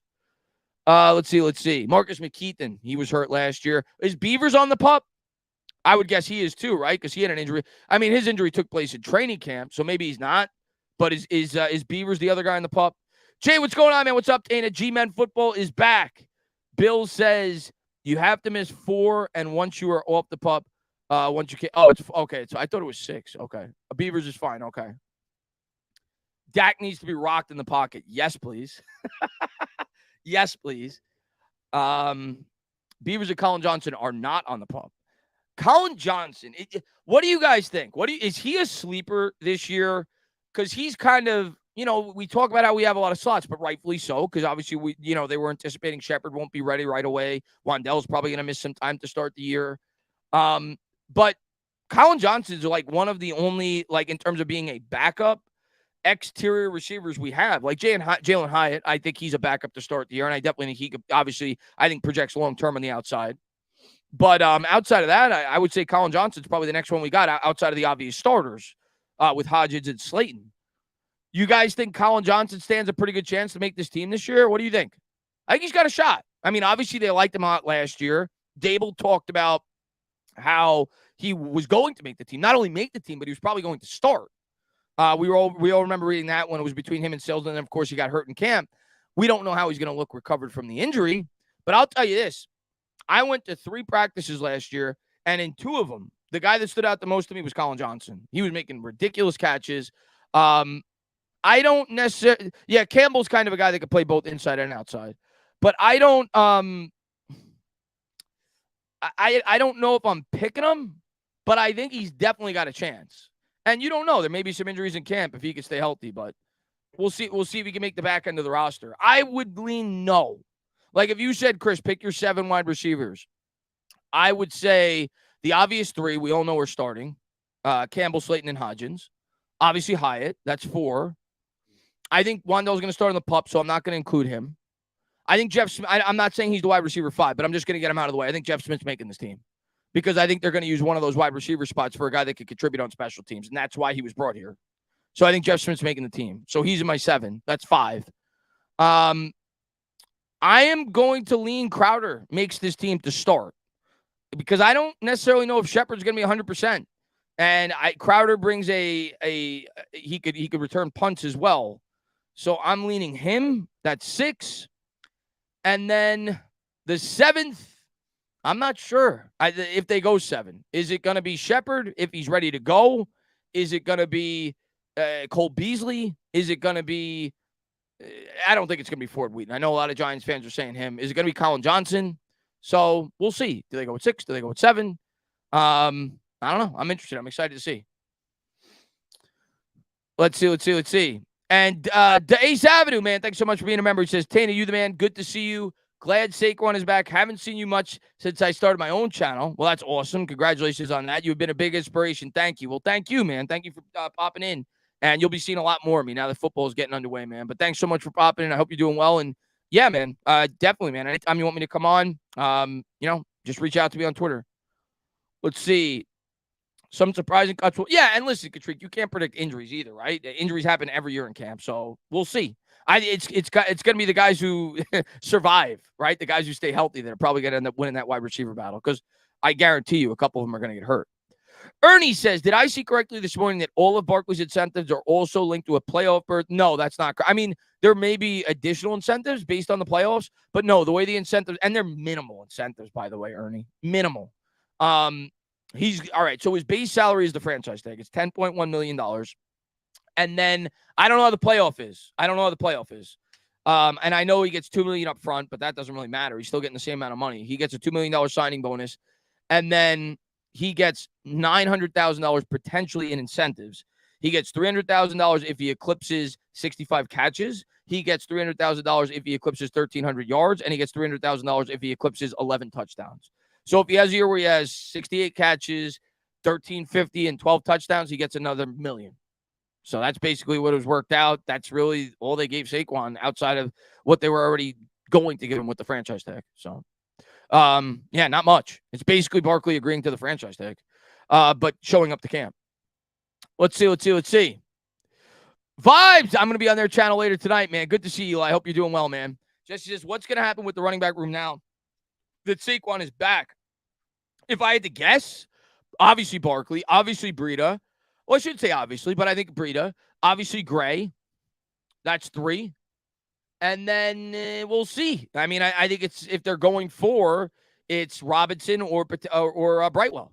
That would be the battle for the 4th. I probably lean Brightwell due to the fact that Robinson's coming off an injury. But, if Robinson looks really good in camp, looks like he's regained his form, stands a good chance to make the team. But I think the 3 for sure are obviously Barkley, Breida, and Gray. Those 3 for sure. And then if they go 4, we'll see. We'll see who they go with out of those 2. What's going on, Meat Man? Thanks for popping in the stream, man. Hey, Chris, glad to get Barkley back. Feel like football started. How many? Am I lying, guys? Because obviously we're all getting semi-excited. We're all getting semi-excited for football because training camp's coming up. The team reports to camp tomorrow. So you start to get a little excited, but you don't really get super excited until you see them put the pads on, maybe your first preseason game. But my excitement went from like a 5 to like an 11 today when I heard about Saquon Barkley signing. And it's not just about Barkley. It's just about the team as a whole having that pressure off. Like they don't have to worry now every time they show up to camp. What do you guys think about the Barkley situation? You think Barkley will show up to camp? And then when Barkley shows up to camp, how do you feel? Are you healthy? Yada, yada, yada. Now you ain't got to worry about that. He's at camp. It's not a distraction. The team is ready to go and build off of last year. So my excitement for this year went from a 5 to an 11 today when I saw that news come out. Let's see. Jason Benjamin says, Hodgins, Hyatt, Paris, Slayton, Beasley, Crowder, BFW is my 7. So the same 6 that I said, and you throw in BFW as the 7th. Yeah, I mean, listen, if Shep's healthy, obviously he stands a very good chance to make the team. We'll see how he does. I think you got to throw him in the mix as well. Oh, no, you had Beasley, rather, instead of Smith, which clearly, obviously, Maybe some people feel Smith's a hot take on my part, but I think they're going to prioritize special teams with one of those back end spots. But we'll see. I think it's going to be a really fun and interesting wide receiver battle. There's so many back there. Jesse says, "Are you going to be at training camp this year?" I'm going to go to at least one of the weekend practices. I hope I go to both. I will not be going during the week because I work. So I work till 5 o'clock. So can't go during the week. But on the weekend, yeah, I'm going. I want to go to both. I'm hoping that I go to both. I don't have any tickets, so hopefully somebody can help me out. I know they're free, so hopefully, somebody on Twitter says, "Chris, yeah, here's a ticket." So, but yeah, if there's an extra ticket and I can go, yeah, I definitely want to go on the weekend. Where did Crowder come from? Crowder's played all over. He played with Washington. He played with the Jets. He actually played at Duke, same school as Daniel Jones, which Daniel Jones and him work out every offseason, at least for the last 2 or 3 years. You always see Daniel Jones in his Duke workout in the offseason. He's always throwing the ball to Jamison Crowder. So there's a little bit of a rapport there. But yeah, he played for the Jets. He played for Washington. Let's see. Bill. Oh, yeah, he also played for the Bills. Super Mario, what's going on, man? Thanks for popping in the stream, man. Good to see you, buddy. Crowder keeps getting mentioned, but is he okay? Giants insider Jamison Crowder calf will be sidelined with a non-football injury. Hey, listen, if he's hurt, he ain't making the team. Obviously, he's a back end. He's competing for one of the back end spots, so we'll see. I don't think he's going to stick with the team probably the entire year. The guy's had a ton of injuries throughout his career. He's not the youngest guy. But if I had to guess, if he's healthy and remains healthy, he'll sneak onto the roster. Eric says, I tell you what, I think AFC Championship going to be Bills-Ravens. Bills get Dalvin. Ravens interested in Chase Young. I have no idea. How do you pick against the Chiefs? You can't pick against the Chiefs. You can't pick against the Chiefs. The Chiefs, I'm always picking the Chiefs to go to the AFC Championship game. Always, every year, as long as they have Patrick Mahomes. Tana, you got a hot take as of now. What do you consider a hot take? Daniel Jones is going to be a top 10 quarterback this year. Is that a hot take? If you consider that a hot take, that's my hot take. Yeah. I don't know. Katriek says, don't think they prioritize special teams. We have a Dory. Oh, God. Please don't ever mention that again. That was the one thing that the only thing that I really flipped out about last year with Brian Daboll. Outside of that, can't really complain. Maybe he mismanaged a timeout here or there, but overall, damn good. But that was the one thing, like, as soon as he made that decision to put a Dory back there as the punt return, it was a mistake. So that was the one thing that I did not happy. I was not happy. Let's see. Yeah, I don't think it's a hot take. I think he's gonna be a top 10 quarterback this year. And big Joey Chestnut, I think he was a top 10 quarterback last year. People will disagree with that because they'll point to the touchdown. So, yeah, I think he was a top 10 quarterback last year. Let's see. This will be the year the Chiefs wide receiver core gets hurt. Maybe. I mean, he still finds a way. They lose Tyreek Hill. He still finds a way. Just his hot take, is Waller going to be the second best tight end this year? If he stays healthy, which is a huge if. The guy's been banged up each of the last 2 years. But if Waller could stay on the field, I see no reason to think that he can't be a top at least 4 or 5 tight end in the league. I mean, he's ridiculous when he's healthy. So the question with him is health. I don't think it's talent. Eric, man, thank you for being a member. He says, when I saw Saquon Barkley signing, I was excited and pumped up. Let's go Giants this season, man. I think we all were, man. Glad to see, man. Any Giants you think are going to be in the top 100? Oh, 100%. Last year, there was only one Giant that was voted into the top 100, and that was Leonard Williams. And I think he was like 90. This year, at least 3. I think there's going to be 3. Maybe 4. I don't think Waller will get in because he's been banged up. So I think it'll be Thomas. I think it'll be Dex, and I think it'll be Barkley. I think those 3 will all be in the top 100 based off of last year. Where they'll be placed, I think all 3 of them might be in the top 50. I think we might have 3 in the top 50. Barkley, maybe 60 or 70. But I think Dex will definitely be in the top 50. And I think Thomas will definitely be in the top 50. So I think for sure we'll have 3 in the top 100. 100%. Let's see. Dex Saquon and AT making it. I thought if DJ was getting, DJ ain't gonna make it. Not yet. He's got to. People have to gain more respect from him around the league. But hopefully soon he'll be on there.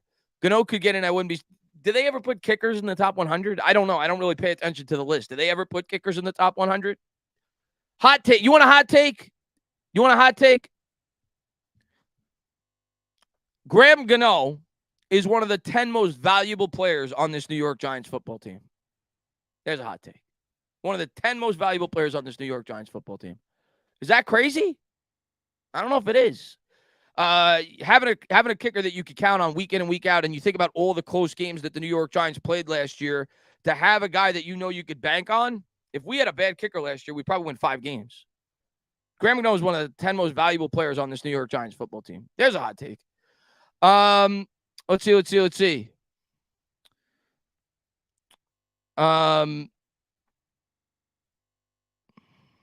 What's up, Marjorie? Good to see you.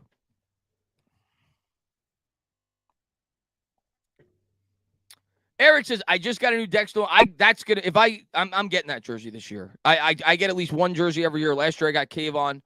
It's time to get a sexy Dexy jersey. I got to get a sexy Dexy jersey. I think that's definitely my next jersey purchase. That's a good one. Kickers win games, right? So yeah, they should make top 100. Hot take, DJ is competing for MVP this year. I love that hot take. I hope you're right, Z-Holt. I love it. I love that hot take. I'm not going to go that far because I'll get killed if he doesn't, but I like it. I don't know. I don't do enough research on kickers and watch kickers. I could tell you this, Ryan. Every time he steps up to kick a football, I'm confident it's going in, and that's valuable. Let's see. X Factors, Evan Neal, Aziz. That's all I'm going to say. For sure. I mean, specifically Evan Neal. He is the X factor on the offense. Let's see. Super Bowl MVP, most importantly. Let's calm down with the expectations a little bit. Mark says if Hurts got second last year, Hurts can damn well do the same this year. What are you talking about for MVP? I mean, he's got a team that allows him to win the MVP, so there's no reason to think he won't put up MVP stats again this year. He's got a great team. Zach says, how are you feeling about the New York logo in the middle of the field?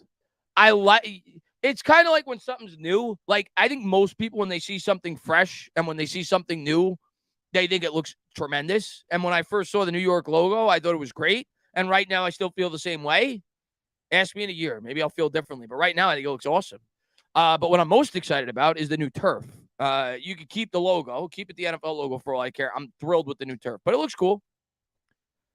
What's going on, Mead? He says, I hope we stay healthy. Would love to see everyone on the field at the same time all year. You and me both.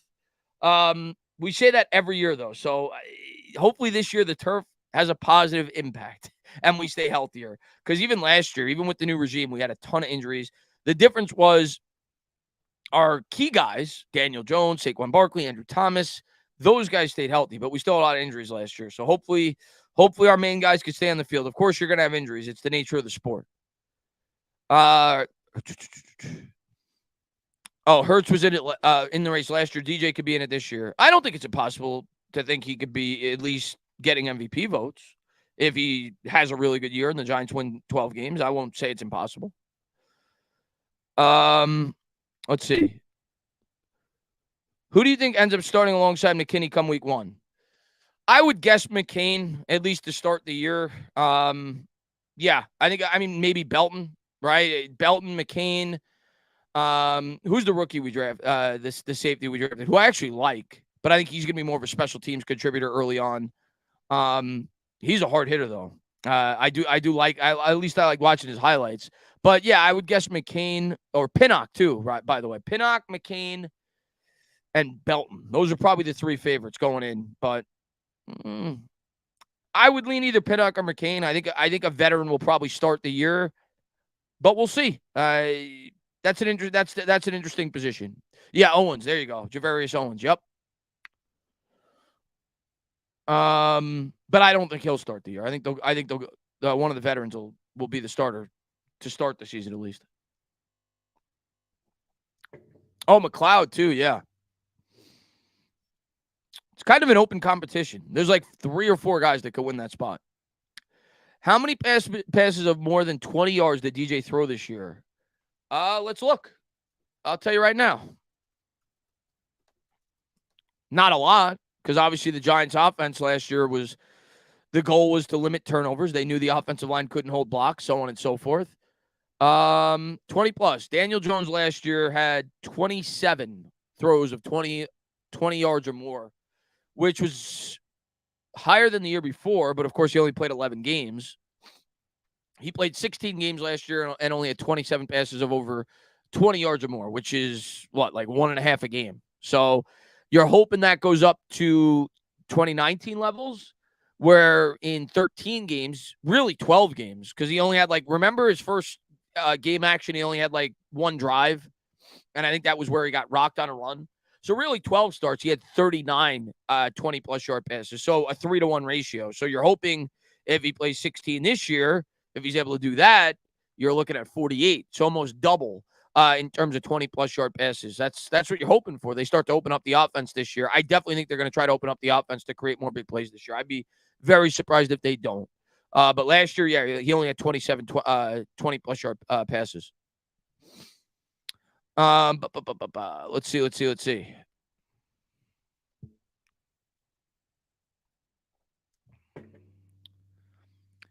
Beasley or Crowder? And the Ace Avenue gifted. I appreciate that. Stand up, new member. Well, thank you, man. I appreciate it. Beasley or Crowder? I'm leaning Crowder because of special teams. That's why, because he's a punt returner. Jason Benjamin says, I'm thinking Belton. He has a nose for the ball, which we need in the secondary. McCain and Pinnock will get a lot of playing time as well under Wink. Belton's also versatile. Well, he played in college. He kind of played all over. He played some slot. He played both safety spots. Obviously, they like him. They drafted him. If he has a good camp, he stands a chance. We'll see. How cold is the coffee? I would say the coffee right now is about 46 degrees. Like, coffee's probably supposed to be about 140 degrees, about 46 degrees.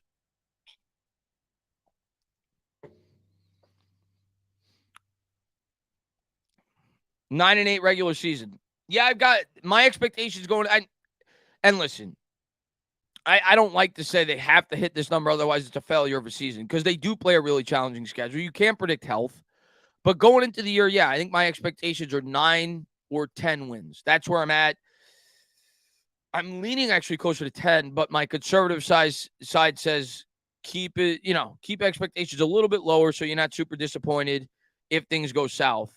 So I think I'm going to teeter towards 9. I'm leaning more towards 10, but I think I'm going to keep my expectations in check. So I'm going to go with 9 wins going into the year. I'm going to go 9 and 8. Let's see.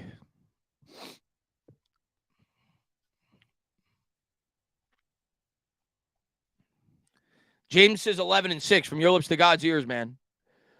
I'm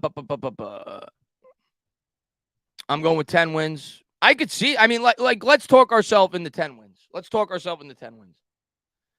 Do you think we could sweep the Washington, whatever their name is going to be? I think we can. So if we do, that's 2 wins. Do you think we could beat the Raiders? I think we can.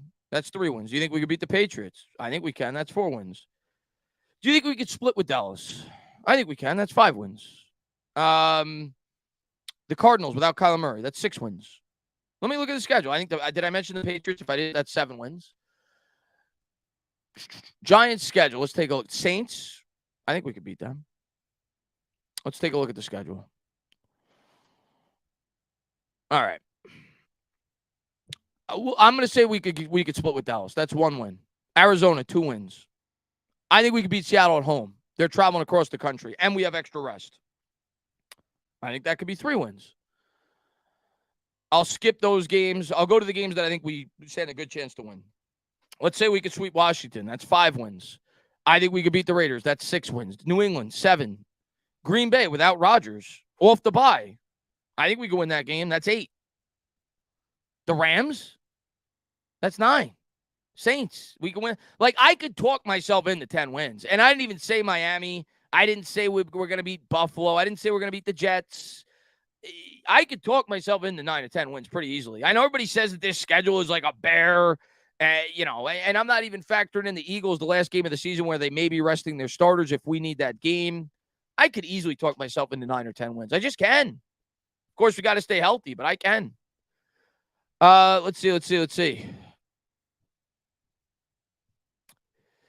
Cop Izzle, 60-minute right-hand man says, who the GOAT of each position in New York Giants history? Oh, God, that's way too hard.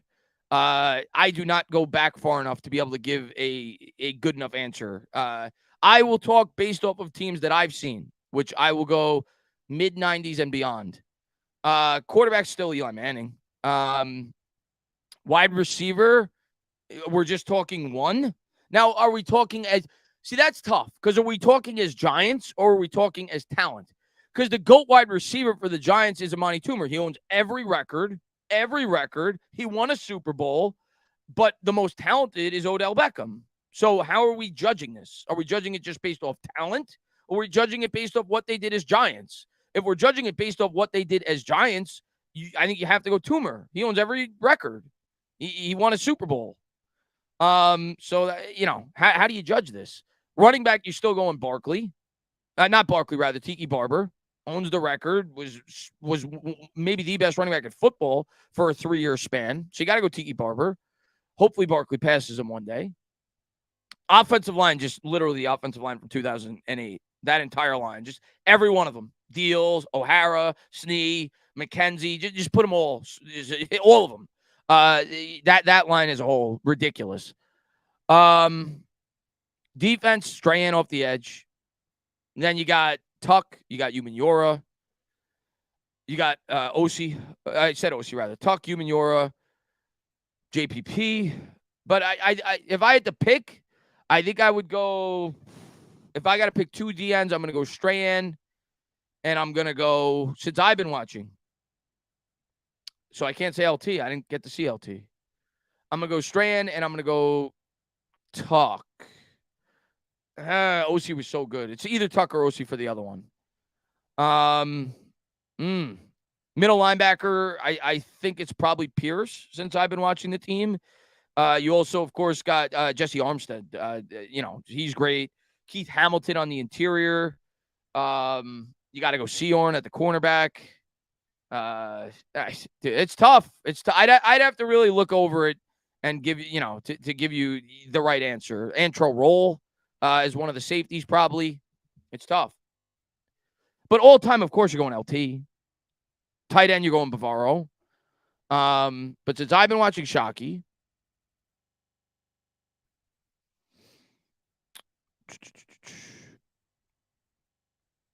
I started watching the team right after the LT era, unfortunately.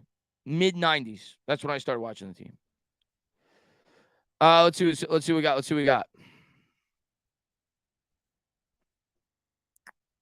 Of course, LT's the GOAT. Nobody would deny that. LT's the greatest. LT might be the greatest football player of all time.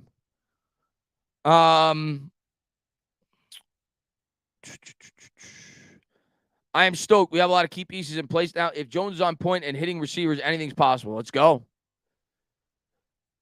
And Michi, what's going on, man? The Barkley situation shows how much everyone hates the Giants and Daniel Jones. I've never seen a player get dragged through the mud like this by everyone. Yeah, I mean, I agree.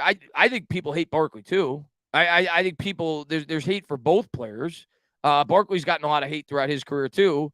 But yeah, for sure. I mean, there is a portion of fans that anytime they have any opportunity to blame something on Daniel Jones, they will do it. And that's going to continue. He's the quarterback. He's the most important player. He's the most scrutinized player. It's just the facts. It's just the way it works. But yeah, I agree. Anybody that's blaming Daniel Jones for why Saquon Barkley didn't get paid doesn't know what the hell they're talking about. They don't know what the hell they're talking about. The reason Saquon Barkley didn't get paid is because he's a running back. They paid Dexter Lawrence. They're going to have no problem paying Andrew Thomas. They're going to have no problem paying McKinney if he has a really good year this year. Trust me. It's because he's a running back. That's why he didn't get – well, I shouldn't say that about McKinney. That could be a problem. We'll see. But definitely Andrew Thomas, Dexter Lawrence. No problem paying them. So it had nothing to do with Daniel Jones. It had everything to do with the fact that Saquon Barkley's a running back and the fact that he's approaching where he's 2 years away from when running backs traditionally teeter off. That's why he didn't get paid. What's up, Rudy, man? Good to see you, man. Good to see you, Rudy, man. Hope you're doing well, man. Jacobs? Yeah, I'd probably have Jacobs, too, since I've been watching the team.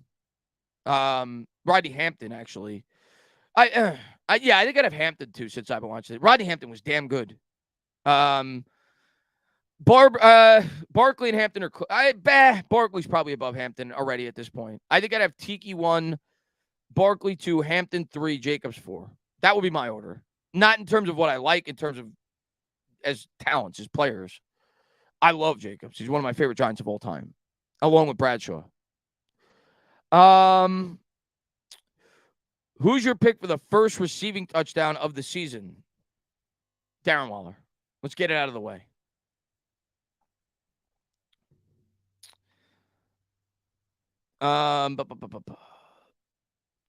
If the O-line takes a step up, I'd say our team is approaching being stacked.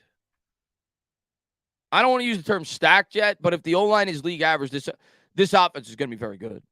Like, you think about the variables for this offense, year 2 in the scheme, I think the defense is going to be better. So if the defense is going to be better and the special teams is going to be better, which I think it's going to be, because just by the simple fact we're a deeper roster, if the defense and the special teams are going to be better, that's going to assist the offense. So I think the offense is going to be better by default, just because I think we have a better overall team. The fact that it's year 2 coming back in the scheme. So if the offensive line is even league average, yeah, this offense could be a lot better than I think a lot of people think. Like, I think we're going to be a top 10 offense if that offensive line is league average. I do. I don't think top 5, but I think we're going to be a top 10 offense if the offensive line is league average.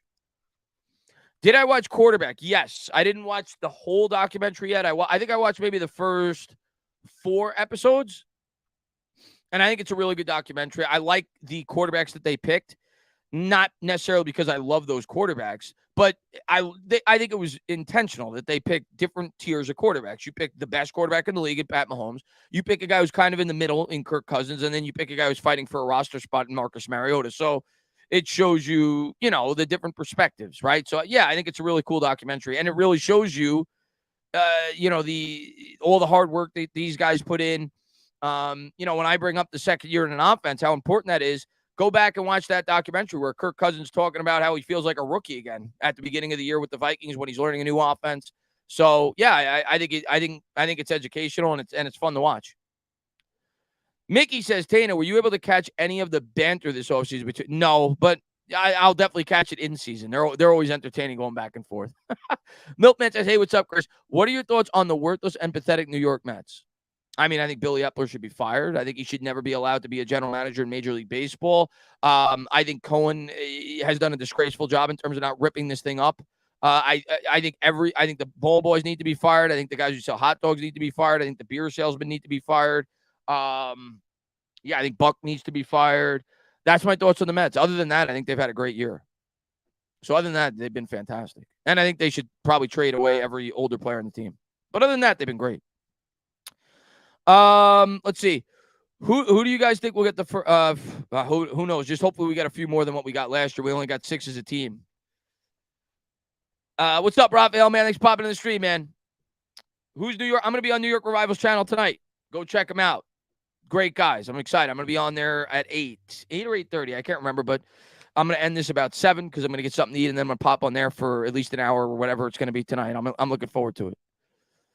Bruce Bochy should have been the manager. I mean, listen, I'd be a hypocrite if I said that I didn't think that Buck did a good job last year, because I did. And obviously I'm not blaming this all on Buck, but yeah, they need to scrap everything. This team's been a disgrace this year. Giants fans were ranked least intelligent fan base according to JPA Football and IG. Who the hell is JPA Football? Who the hell is JPA Football? Who the hell is JPA Football? How are we the least intelligent? That's ridiculous. That's ridiculous. New York fans are far from... Now, you want to argue we're the most impatient and we're the most irrational. Yeah, I'll be the first to say that. But in terms of intelligence, are you nuts? New York fans are the most intelligent fans in sports because we're the most passionate. Okay? So, no, I disagree with that. You want to tell me we're the most impatient? 100%. You want to tell me we're the most reactionary? 100%. But in terms of intelligence, I disagree with that. Let's see.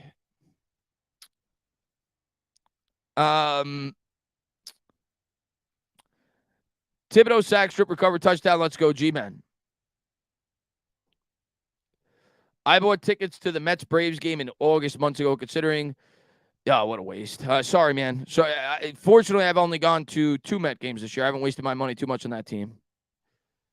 Sarkon says if the Giants want to make a statement, win the first, just like last year, man, they got to set the tone early. Well, Jets fans are New York fans too, right? Jet fans are irrational. New York fans in general, short fuse, not a lot of patience. Most fan bases hate New York fan bases because they see our passion and they hate that they don't have that. Maybe, yeah. That's probably part of it, for sure. Let's see. No, they hate us because we made everyone broke twice.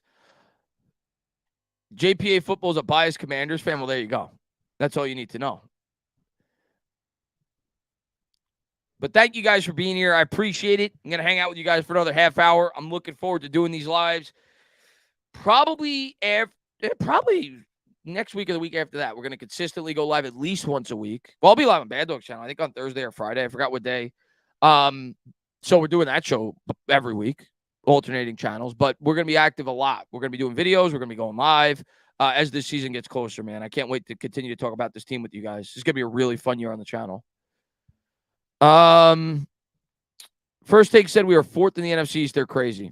I don't really care. I don't care. I mean, last year I didn't think we were going to be great. Prove me wrong. I looked like a fool. I don't care what the ESPNs, the First Takes, don't care. Last year, every one of them had us at 5 wins, 6 wins, maybe 7. We won 9. Should have won 10. Should have won that Washington game. Shouldn't have tied it. Should have won 10. So I don't really care. And we probably should have beat the Vikings. We probably should have won 11. So I don't really care what the First Takes and the ESPNs of the world say. Don't care. Jacob says, Joe Schoen killed it this year. Great offseason. As a New York fan myself, we will love you when you're good and hate your guts when you... Yeah, it's just the way it works, man.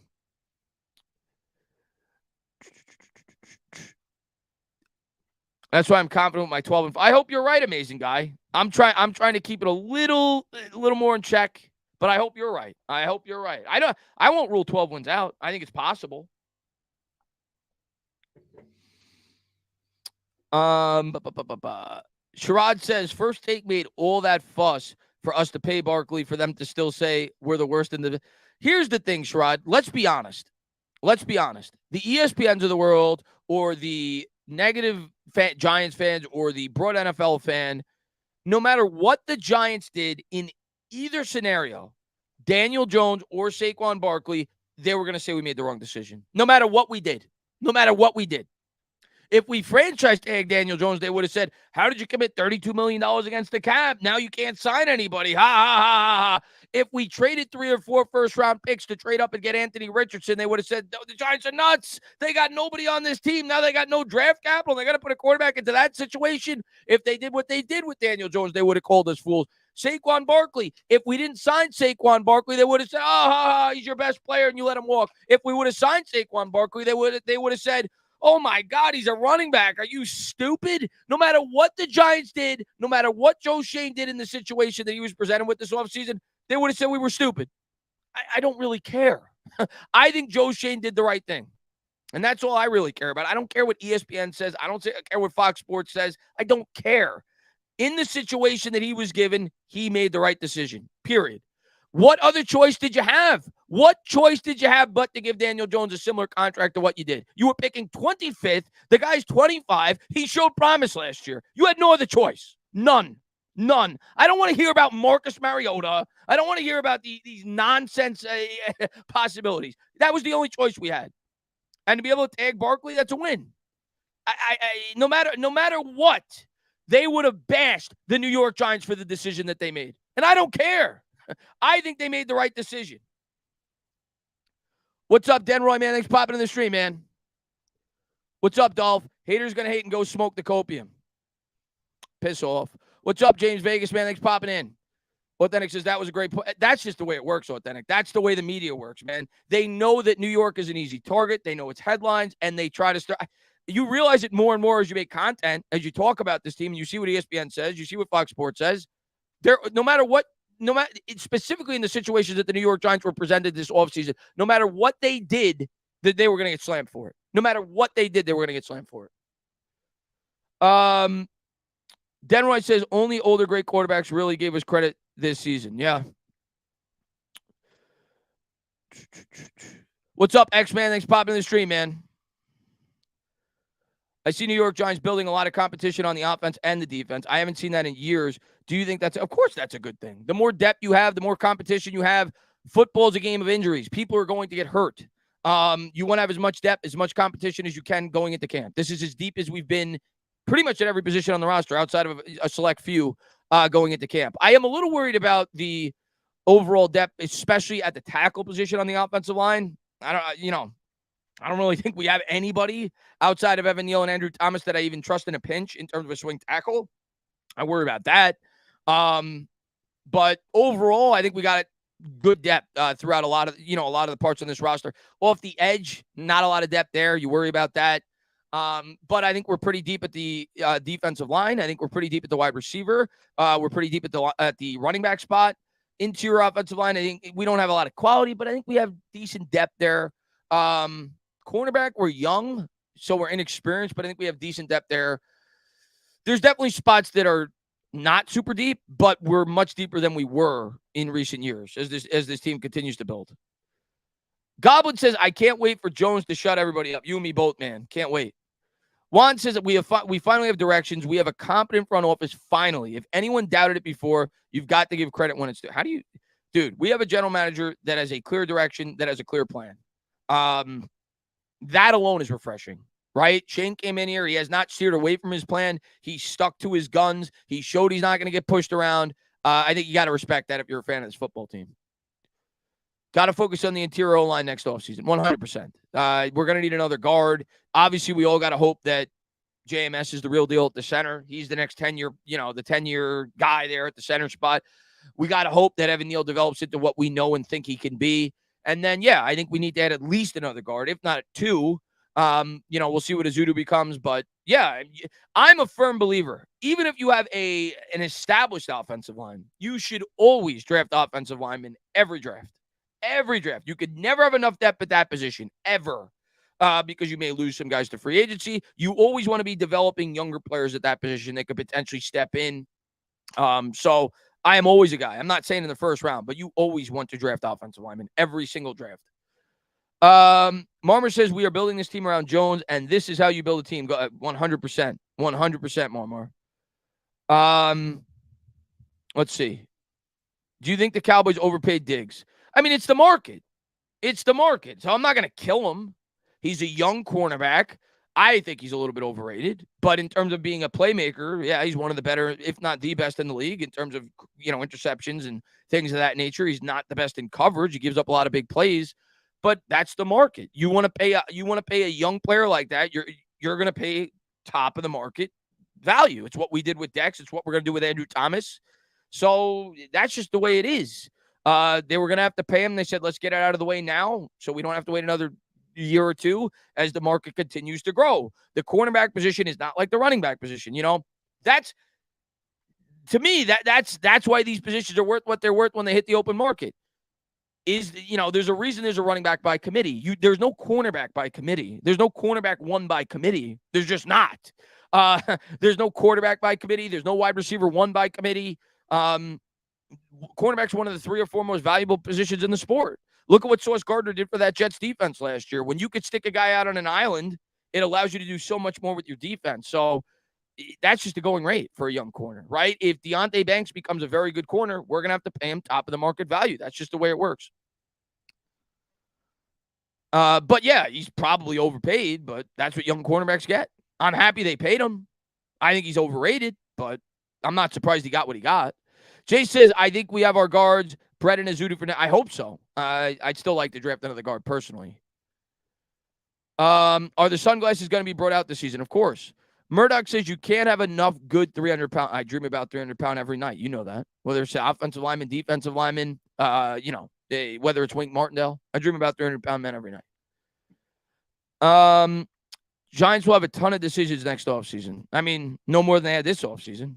But of course, Andrew Thomas isn't a decision. Andrew Thomas we already made that decision. He's getting extended. McKinney, I think McKinney's the biggest question mark going into next year. No, Aziz is the following year. He's a free agent, right? So yeah, I think McKinney is the biggest one.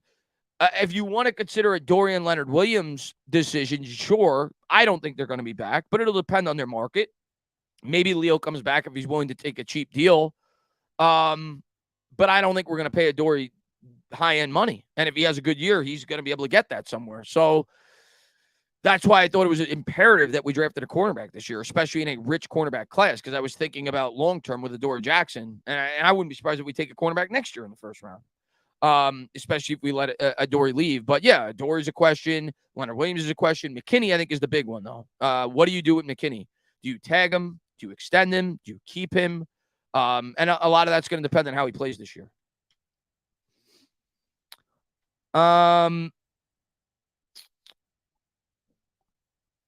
AT definitely going to get it. Of course he is. $26 million a year. He's getting the bag. He's getting the bag.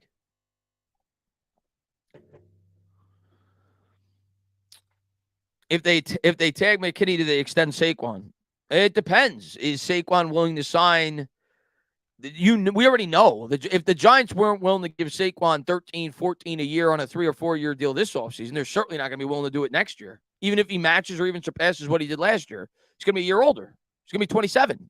So there's no way they're going to give him that. But is Saquon willing to sign for $10 million a year on 3 years? Then maybe they do something. But if he's going to want 13, 14 a year, the Giants aren't going to pay it. He at that point, he's either going to be tagged or he won't be a Giant. Unless the market's not there for him, then maybe he comes back. Let's see. Give AT part ownership of the team. Probably do that for Daniel Jones after the contract he got. I don't think they tag McKinney unless he has a huge year. So you think they just let him walk, Mick? You don't think they bring him back? Because I'm assuming, because you're saying if he has a huge year, they tag him, which would mean that you don't think, or are you saying if he has a pretty good year, he won't get a lot of money on the open market? I think he's going to get a pretty big contract if he has a good year, if we don't tag him. Giants need to pay Saquon. He's the best player in the team. Well, they're not. They did, but they're not going to give him a 3 or 4 year deal next year. They would have done it this year. They're not going to do that. Maybe they tag him, or maybe they, there's no way. It's not going to happen. They would have done it this year. Let's see.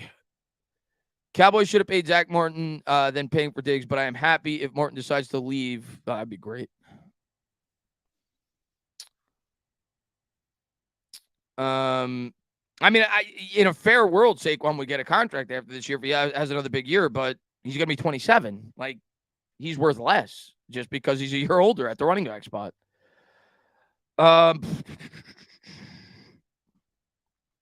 Let's see.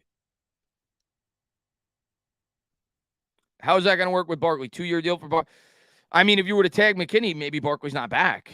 Or maybe you sign Barkley to a 2 year deal that's cost effective. I don't know. But that's the question. If who are they going to use the tag on next year? Are they going to use it on Barkley? They're going to use it on McKinney.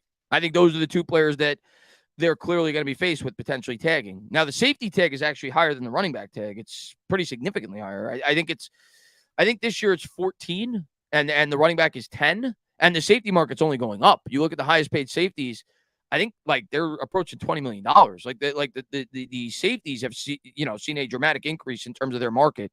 So the tag for a safety next year might be 15, might be 16. Barkley's 12. We already know what he's next year because he's got to get a 20% raise if they were to tag him next year. So that comes into play too. So we'll see.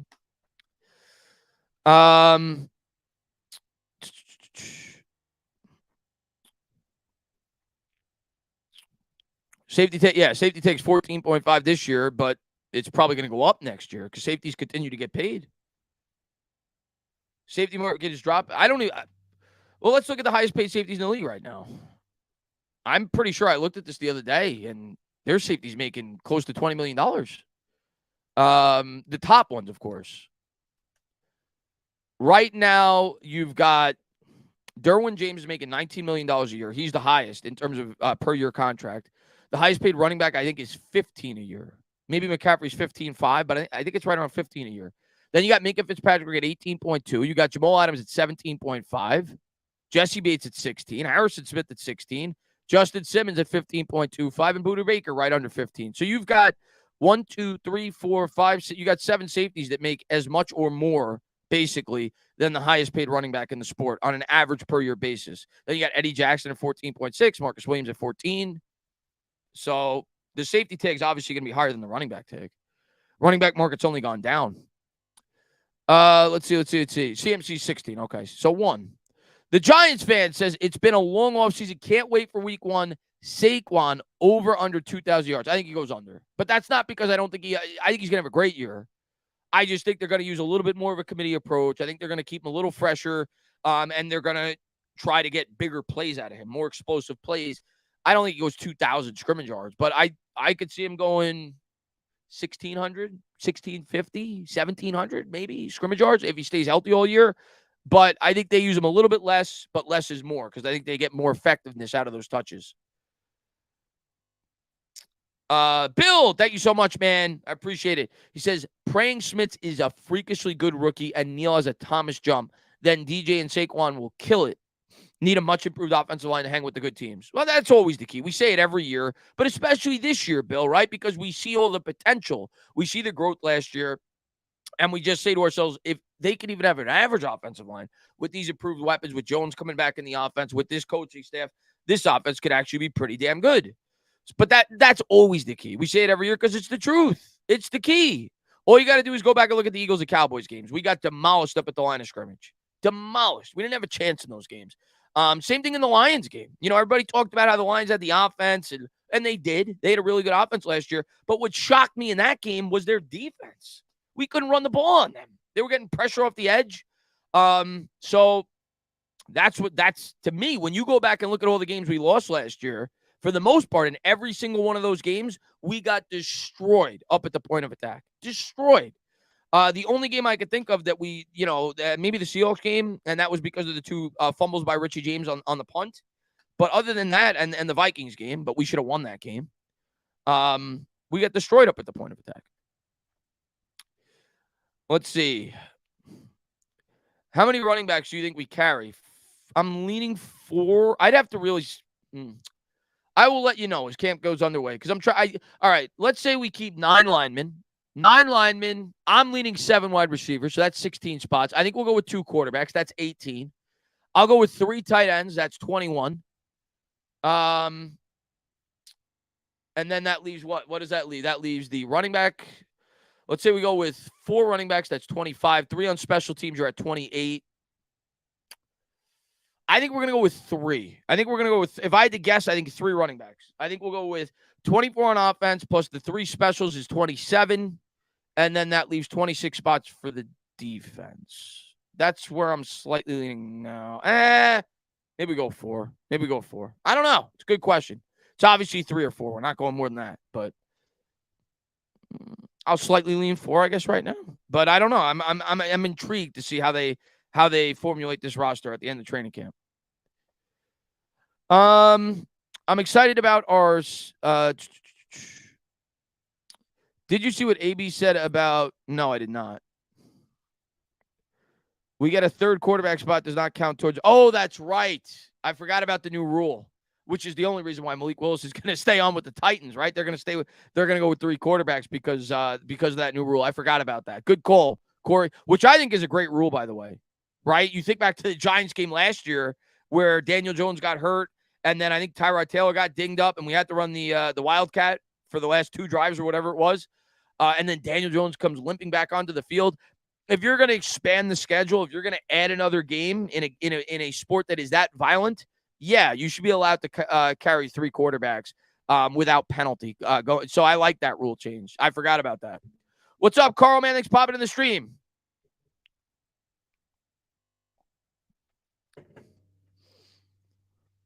What's the menu today? I heard Domino's Pizza is the best. No, definitely not. Big Dash, what's going on, man? The quarterback still counts against the 53, but not the 46. Oh, is that what it is, Big Dash? If that's the case, I think you go with 2.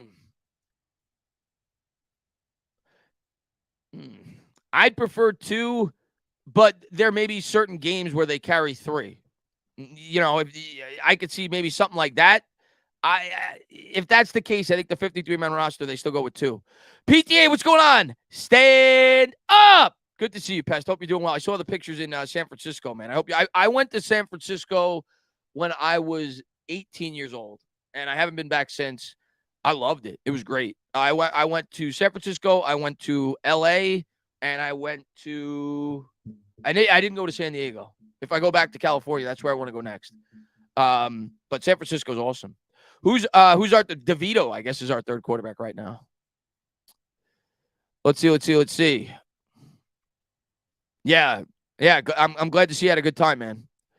The projected 2024 franchise tag, that's wild. I didn't think it'd be that high. It was 14.5 this year. Well, if it's 18.5, then we're not tagging him. It's either you sign him or you don't. You're not tagging McKinney for $18 million a year. But I'll tell you what, if he has a really good year, what do you think he's going to ask for? Of course, he just signed this hotshot agent, and he's 25 or whatever he's going to be next year when his contract's up. What do you think he's going to ask for? Of course, he's going to ask for $20 million a year. That's what he's going to ask for. Question is, are the Giants going to pay it?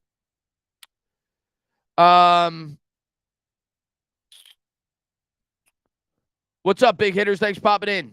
Jaden says, what was even the benefit of Saquon signing his contract? Isn't it basically the same? Well, I think that's why you have to give Saquon a ton of credit. There's really no benefit for him financially. The benefit for the Giants is there's no drama now. There's no headaches. He shows up to camp. We don't get the constant questions. Is he going to play week 1? It's not a distraction in the locker room. So for the Giants, it's great. For Joe Schoen, it's great. For Saquon, there's no real benefit. He got a little bit of a potential incentive bonus tacked on, where he could basically make an extra $1 million on the year if he surpasses certain numbers. Other than that, it's the franchise tag. No difference. And the Giants still have the ability to tag him next year. So I think it's just Saquon saving face. My guess is, and this is just me thinking, that there's probably an under-the-table agreement, I should say, between Schoen and Barkley, that if Barkley, if you have a really good year and you stay healthy, we will not tag you next year. We will either sign you or we will allow you to hit the open market and get what you're worth. That's probably what I think happened. If I had to guess, Schoen and him probably talked to each other. Schoen said, listen, we want you at camp. We want you to be here. You're a leader of this football team. Let's give you a little bit of an extra incentive to show up to camp, show some leadership. If you hit these numbers, we'll give you an extra $1 million. But the most important thing, we will not tag you next year. We're going to either sign you or we'll let you hit the open market and see what your worth is. That's my guess. Otherwise, why would Barkley have done it? There's no other other than outside of the kindness of his heart. There's no financial incentive to it. So that's probably my guess. But regardless, I'm happy that Saquon's at camp. Well, yeah, it's a $2 million signing bonus. But if I'm not mistaken, unless I misread the contract, he's still getting the same amount of money. He's still getting 10.1 plus potentially $900,000 in incentives. That's what let me confirm that. Pretty sure I read that before I went live, but I don't want to spread misinformation. All right, let's read it real quick. Let's interpret this together.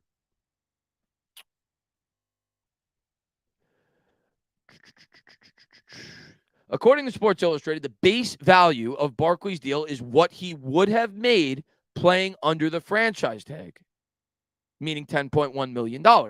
And the contract includes $900,000 of incentives on top of that.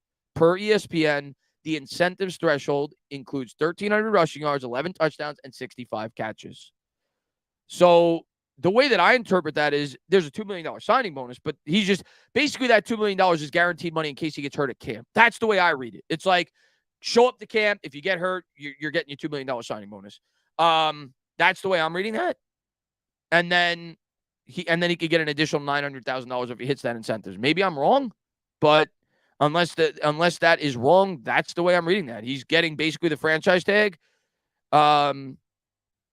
With a $2 million signing bonus. But I don't think he's getting like an extra $2 million on top. Maybe I'm wrong. Let's see. Schoen killed. Yeah, it was a great deal by Schoen. Schoen killed. Yeah, fantastic deal by Schoen. If he's all pro, no tell. You're talking about Barkley? I mean, we'll see at the end of the year. I hope he is all pro. I hope he forces the Giants to have to pay him. What's up, big hitters, man? Thanks for popping in.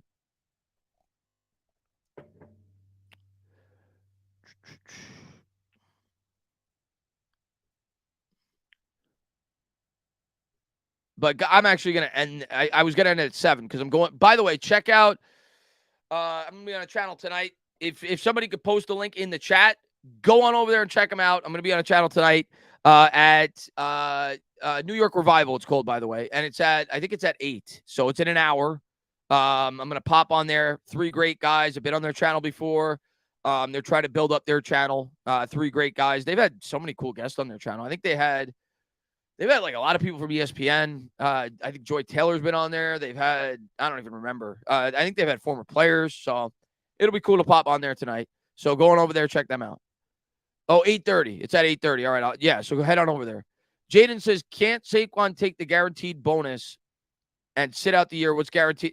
I mean, I guess he could, but I don't think that's going to happen. I think that he showed up to camp today. So I don't think that's going to happen. I think it's Saquon saving face, not saving face. Because I don't think most people would have blamed him if he held out until the start of the year. But I think it's Saquon putting the team above himself, and they came to an agreement, and it shows that there's no tension before the year starts. That's the biggest benefit out of all of this, more so than anything else. Tana, Ian Rappaport. Why are people saying Ian Rappaport? Hold on. Let me see.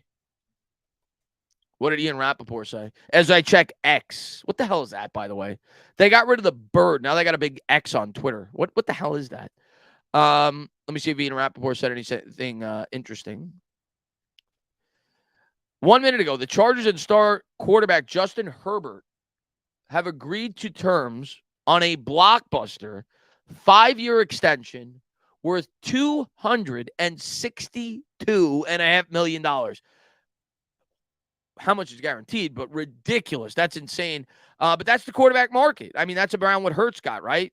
That's $52 million a year, a little bit more per year on average. That's the quarterback market. Everybody goes nuts about Jones. Jones was 40, and it's really like 37 when you really look at the contract. $52 million a year for Herbert, and in 2 years, that's going to look like a bargain because the market just keeps going up. It's not going down. So I'm not surprised. So now Jones just went down. Now Jones is like the 10th highest paid quarterback, and in guaranteed money, he's like 12th. And it's going to get even lower once you see Burrow sign his extension. Once you see probably Tua, if he stays healthy, sign his extension. Like, these young quarterbacks are just going to keep making more and more and more money. And Taco, man, thank you for being a member. He says, hey, Chris, been a while. Love that Joe has done so far. Can't wait for the season. What was your thoughts on the Barkley stuff and continue the great? Hey, I think it's a win-win. I mean, I don't think it's necessarily a win for Barkley. It's a win for Barkley's image, and he looks good by the fan base. But in terms of money, it's not a win. For the Giants, it's great. For Giants fans, it's great. You get your best playmaker in camp. There's no tension leading into the season. You don't have to worry about the media. I'm thrilled. I'm thrilled as a Giants fan. It's great. I'm happy Saquon's there, and I think he's going to have a tremendous year. But obviously, from Barkley's perspective, he didn't win. He was hoping to make a lot more money than what he ended up getting. But yeah, I mean, you got to expect that from Herbert. Next up is going to be, like I said, Burrow. Burrow's going to get the next huge contract, and then so on and so forth. So that's just the quarterback market, man. And Goblins says, first NFL game, Bills versus Giants, Pats versus Giants, or another suggestion. Ooh. Well, the Bills are on the road. Is the Pats game at home? I don't even remember. But if you're going to go to a road game this year, I think the Bills game is terrific. Terrific. It's early in the year. So if you're going to Buffalo, it's probably not super cold yet. Niagara Falls, you get, a little something. But that is like the best atmosphere in terms of tailgating if you're going to a road game. Those fans are crazy. Just don't get thrown through a table. If I was going to go to a road game this year, that'd probably be the one I'd pick because I could drive. It's a great atmosphere. That's probably the game I'm most looking forward to outside of the division this year. Great storyline. Dable, Shane going up against their team. You knew. I got a stuffy nose. You knew that was going to be on primetime. So if I was picking an away game this year, that'd probably be the spot. Although there's so many great places to travel this year where the Giants are going. They're going to Vegas. They're going to Arizona is a cool place. I think they're Miami. Like, come on. So there's a lot of good places they're going to. New Orleans. Giants fan says, I believe Barkley's incentives are only if they make the playoffs. No, they're not. That's not true. There may be additional incentives if they make the playoffs, but he has regular season incentives. If he surpasses 1,300 yards, he gets 300 grand, 11 touchdowns, 300 grand, and 65 catches, 300 grand. So basically, remember when Barkley had that podcast, he talked about how the Giants made him feel like they envisioned him as a guy that wasn't really featured in the pass catching game, like he didn't have that type of ability. Shane basically said, okay, prove me wrong. Just catch 65 balls this year. We're going to use you more in the passing game, and we'll give you that $300,000. That's the way I interpreted that. But guys, I am going, go blow my nose. I got a stuffy nose. I'm going to end it anyway. I'm going to blow my nose. I'm going to eat some dinner. And I will be live on New York Revival in an hour. And then I'll be live. I think I'm going to be on some, I'll be on a pod. Me and Bad Dog will be live on Thursday. I'll be live a lot. We'll have more videos out. Love all you guys. Thank you guys for being here. I got to eat. I got to blow my nose. I got to warm up my coffee. And, I'll be over on New York Revival if you guys want to swing by there. Thank you guys. Thank you guys for being the best supporters on YouTube. And let's go Giants. Be good, everybody.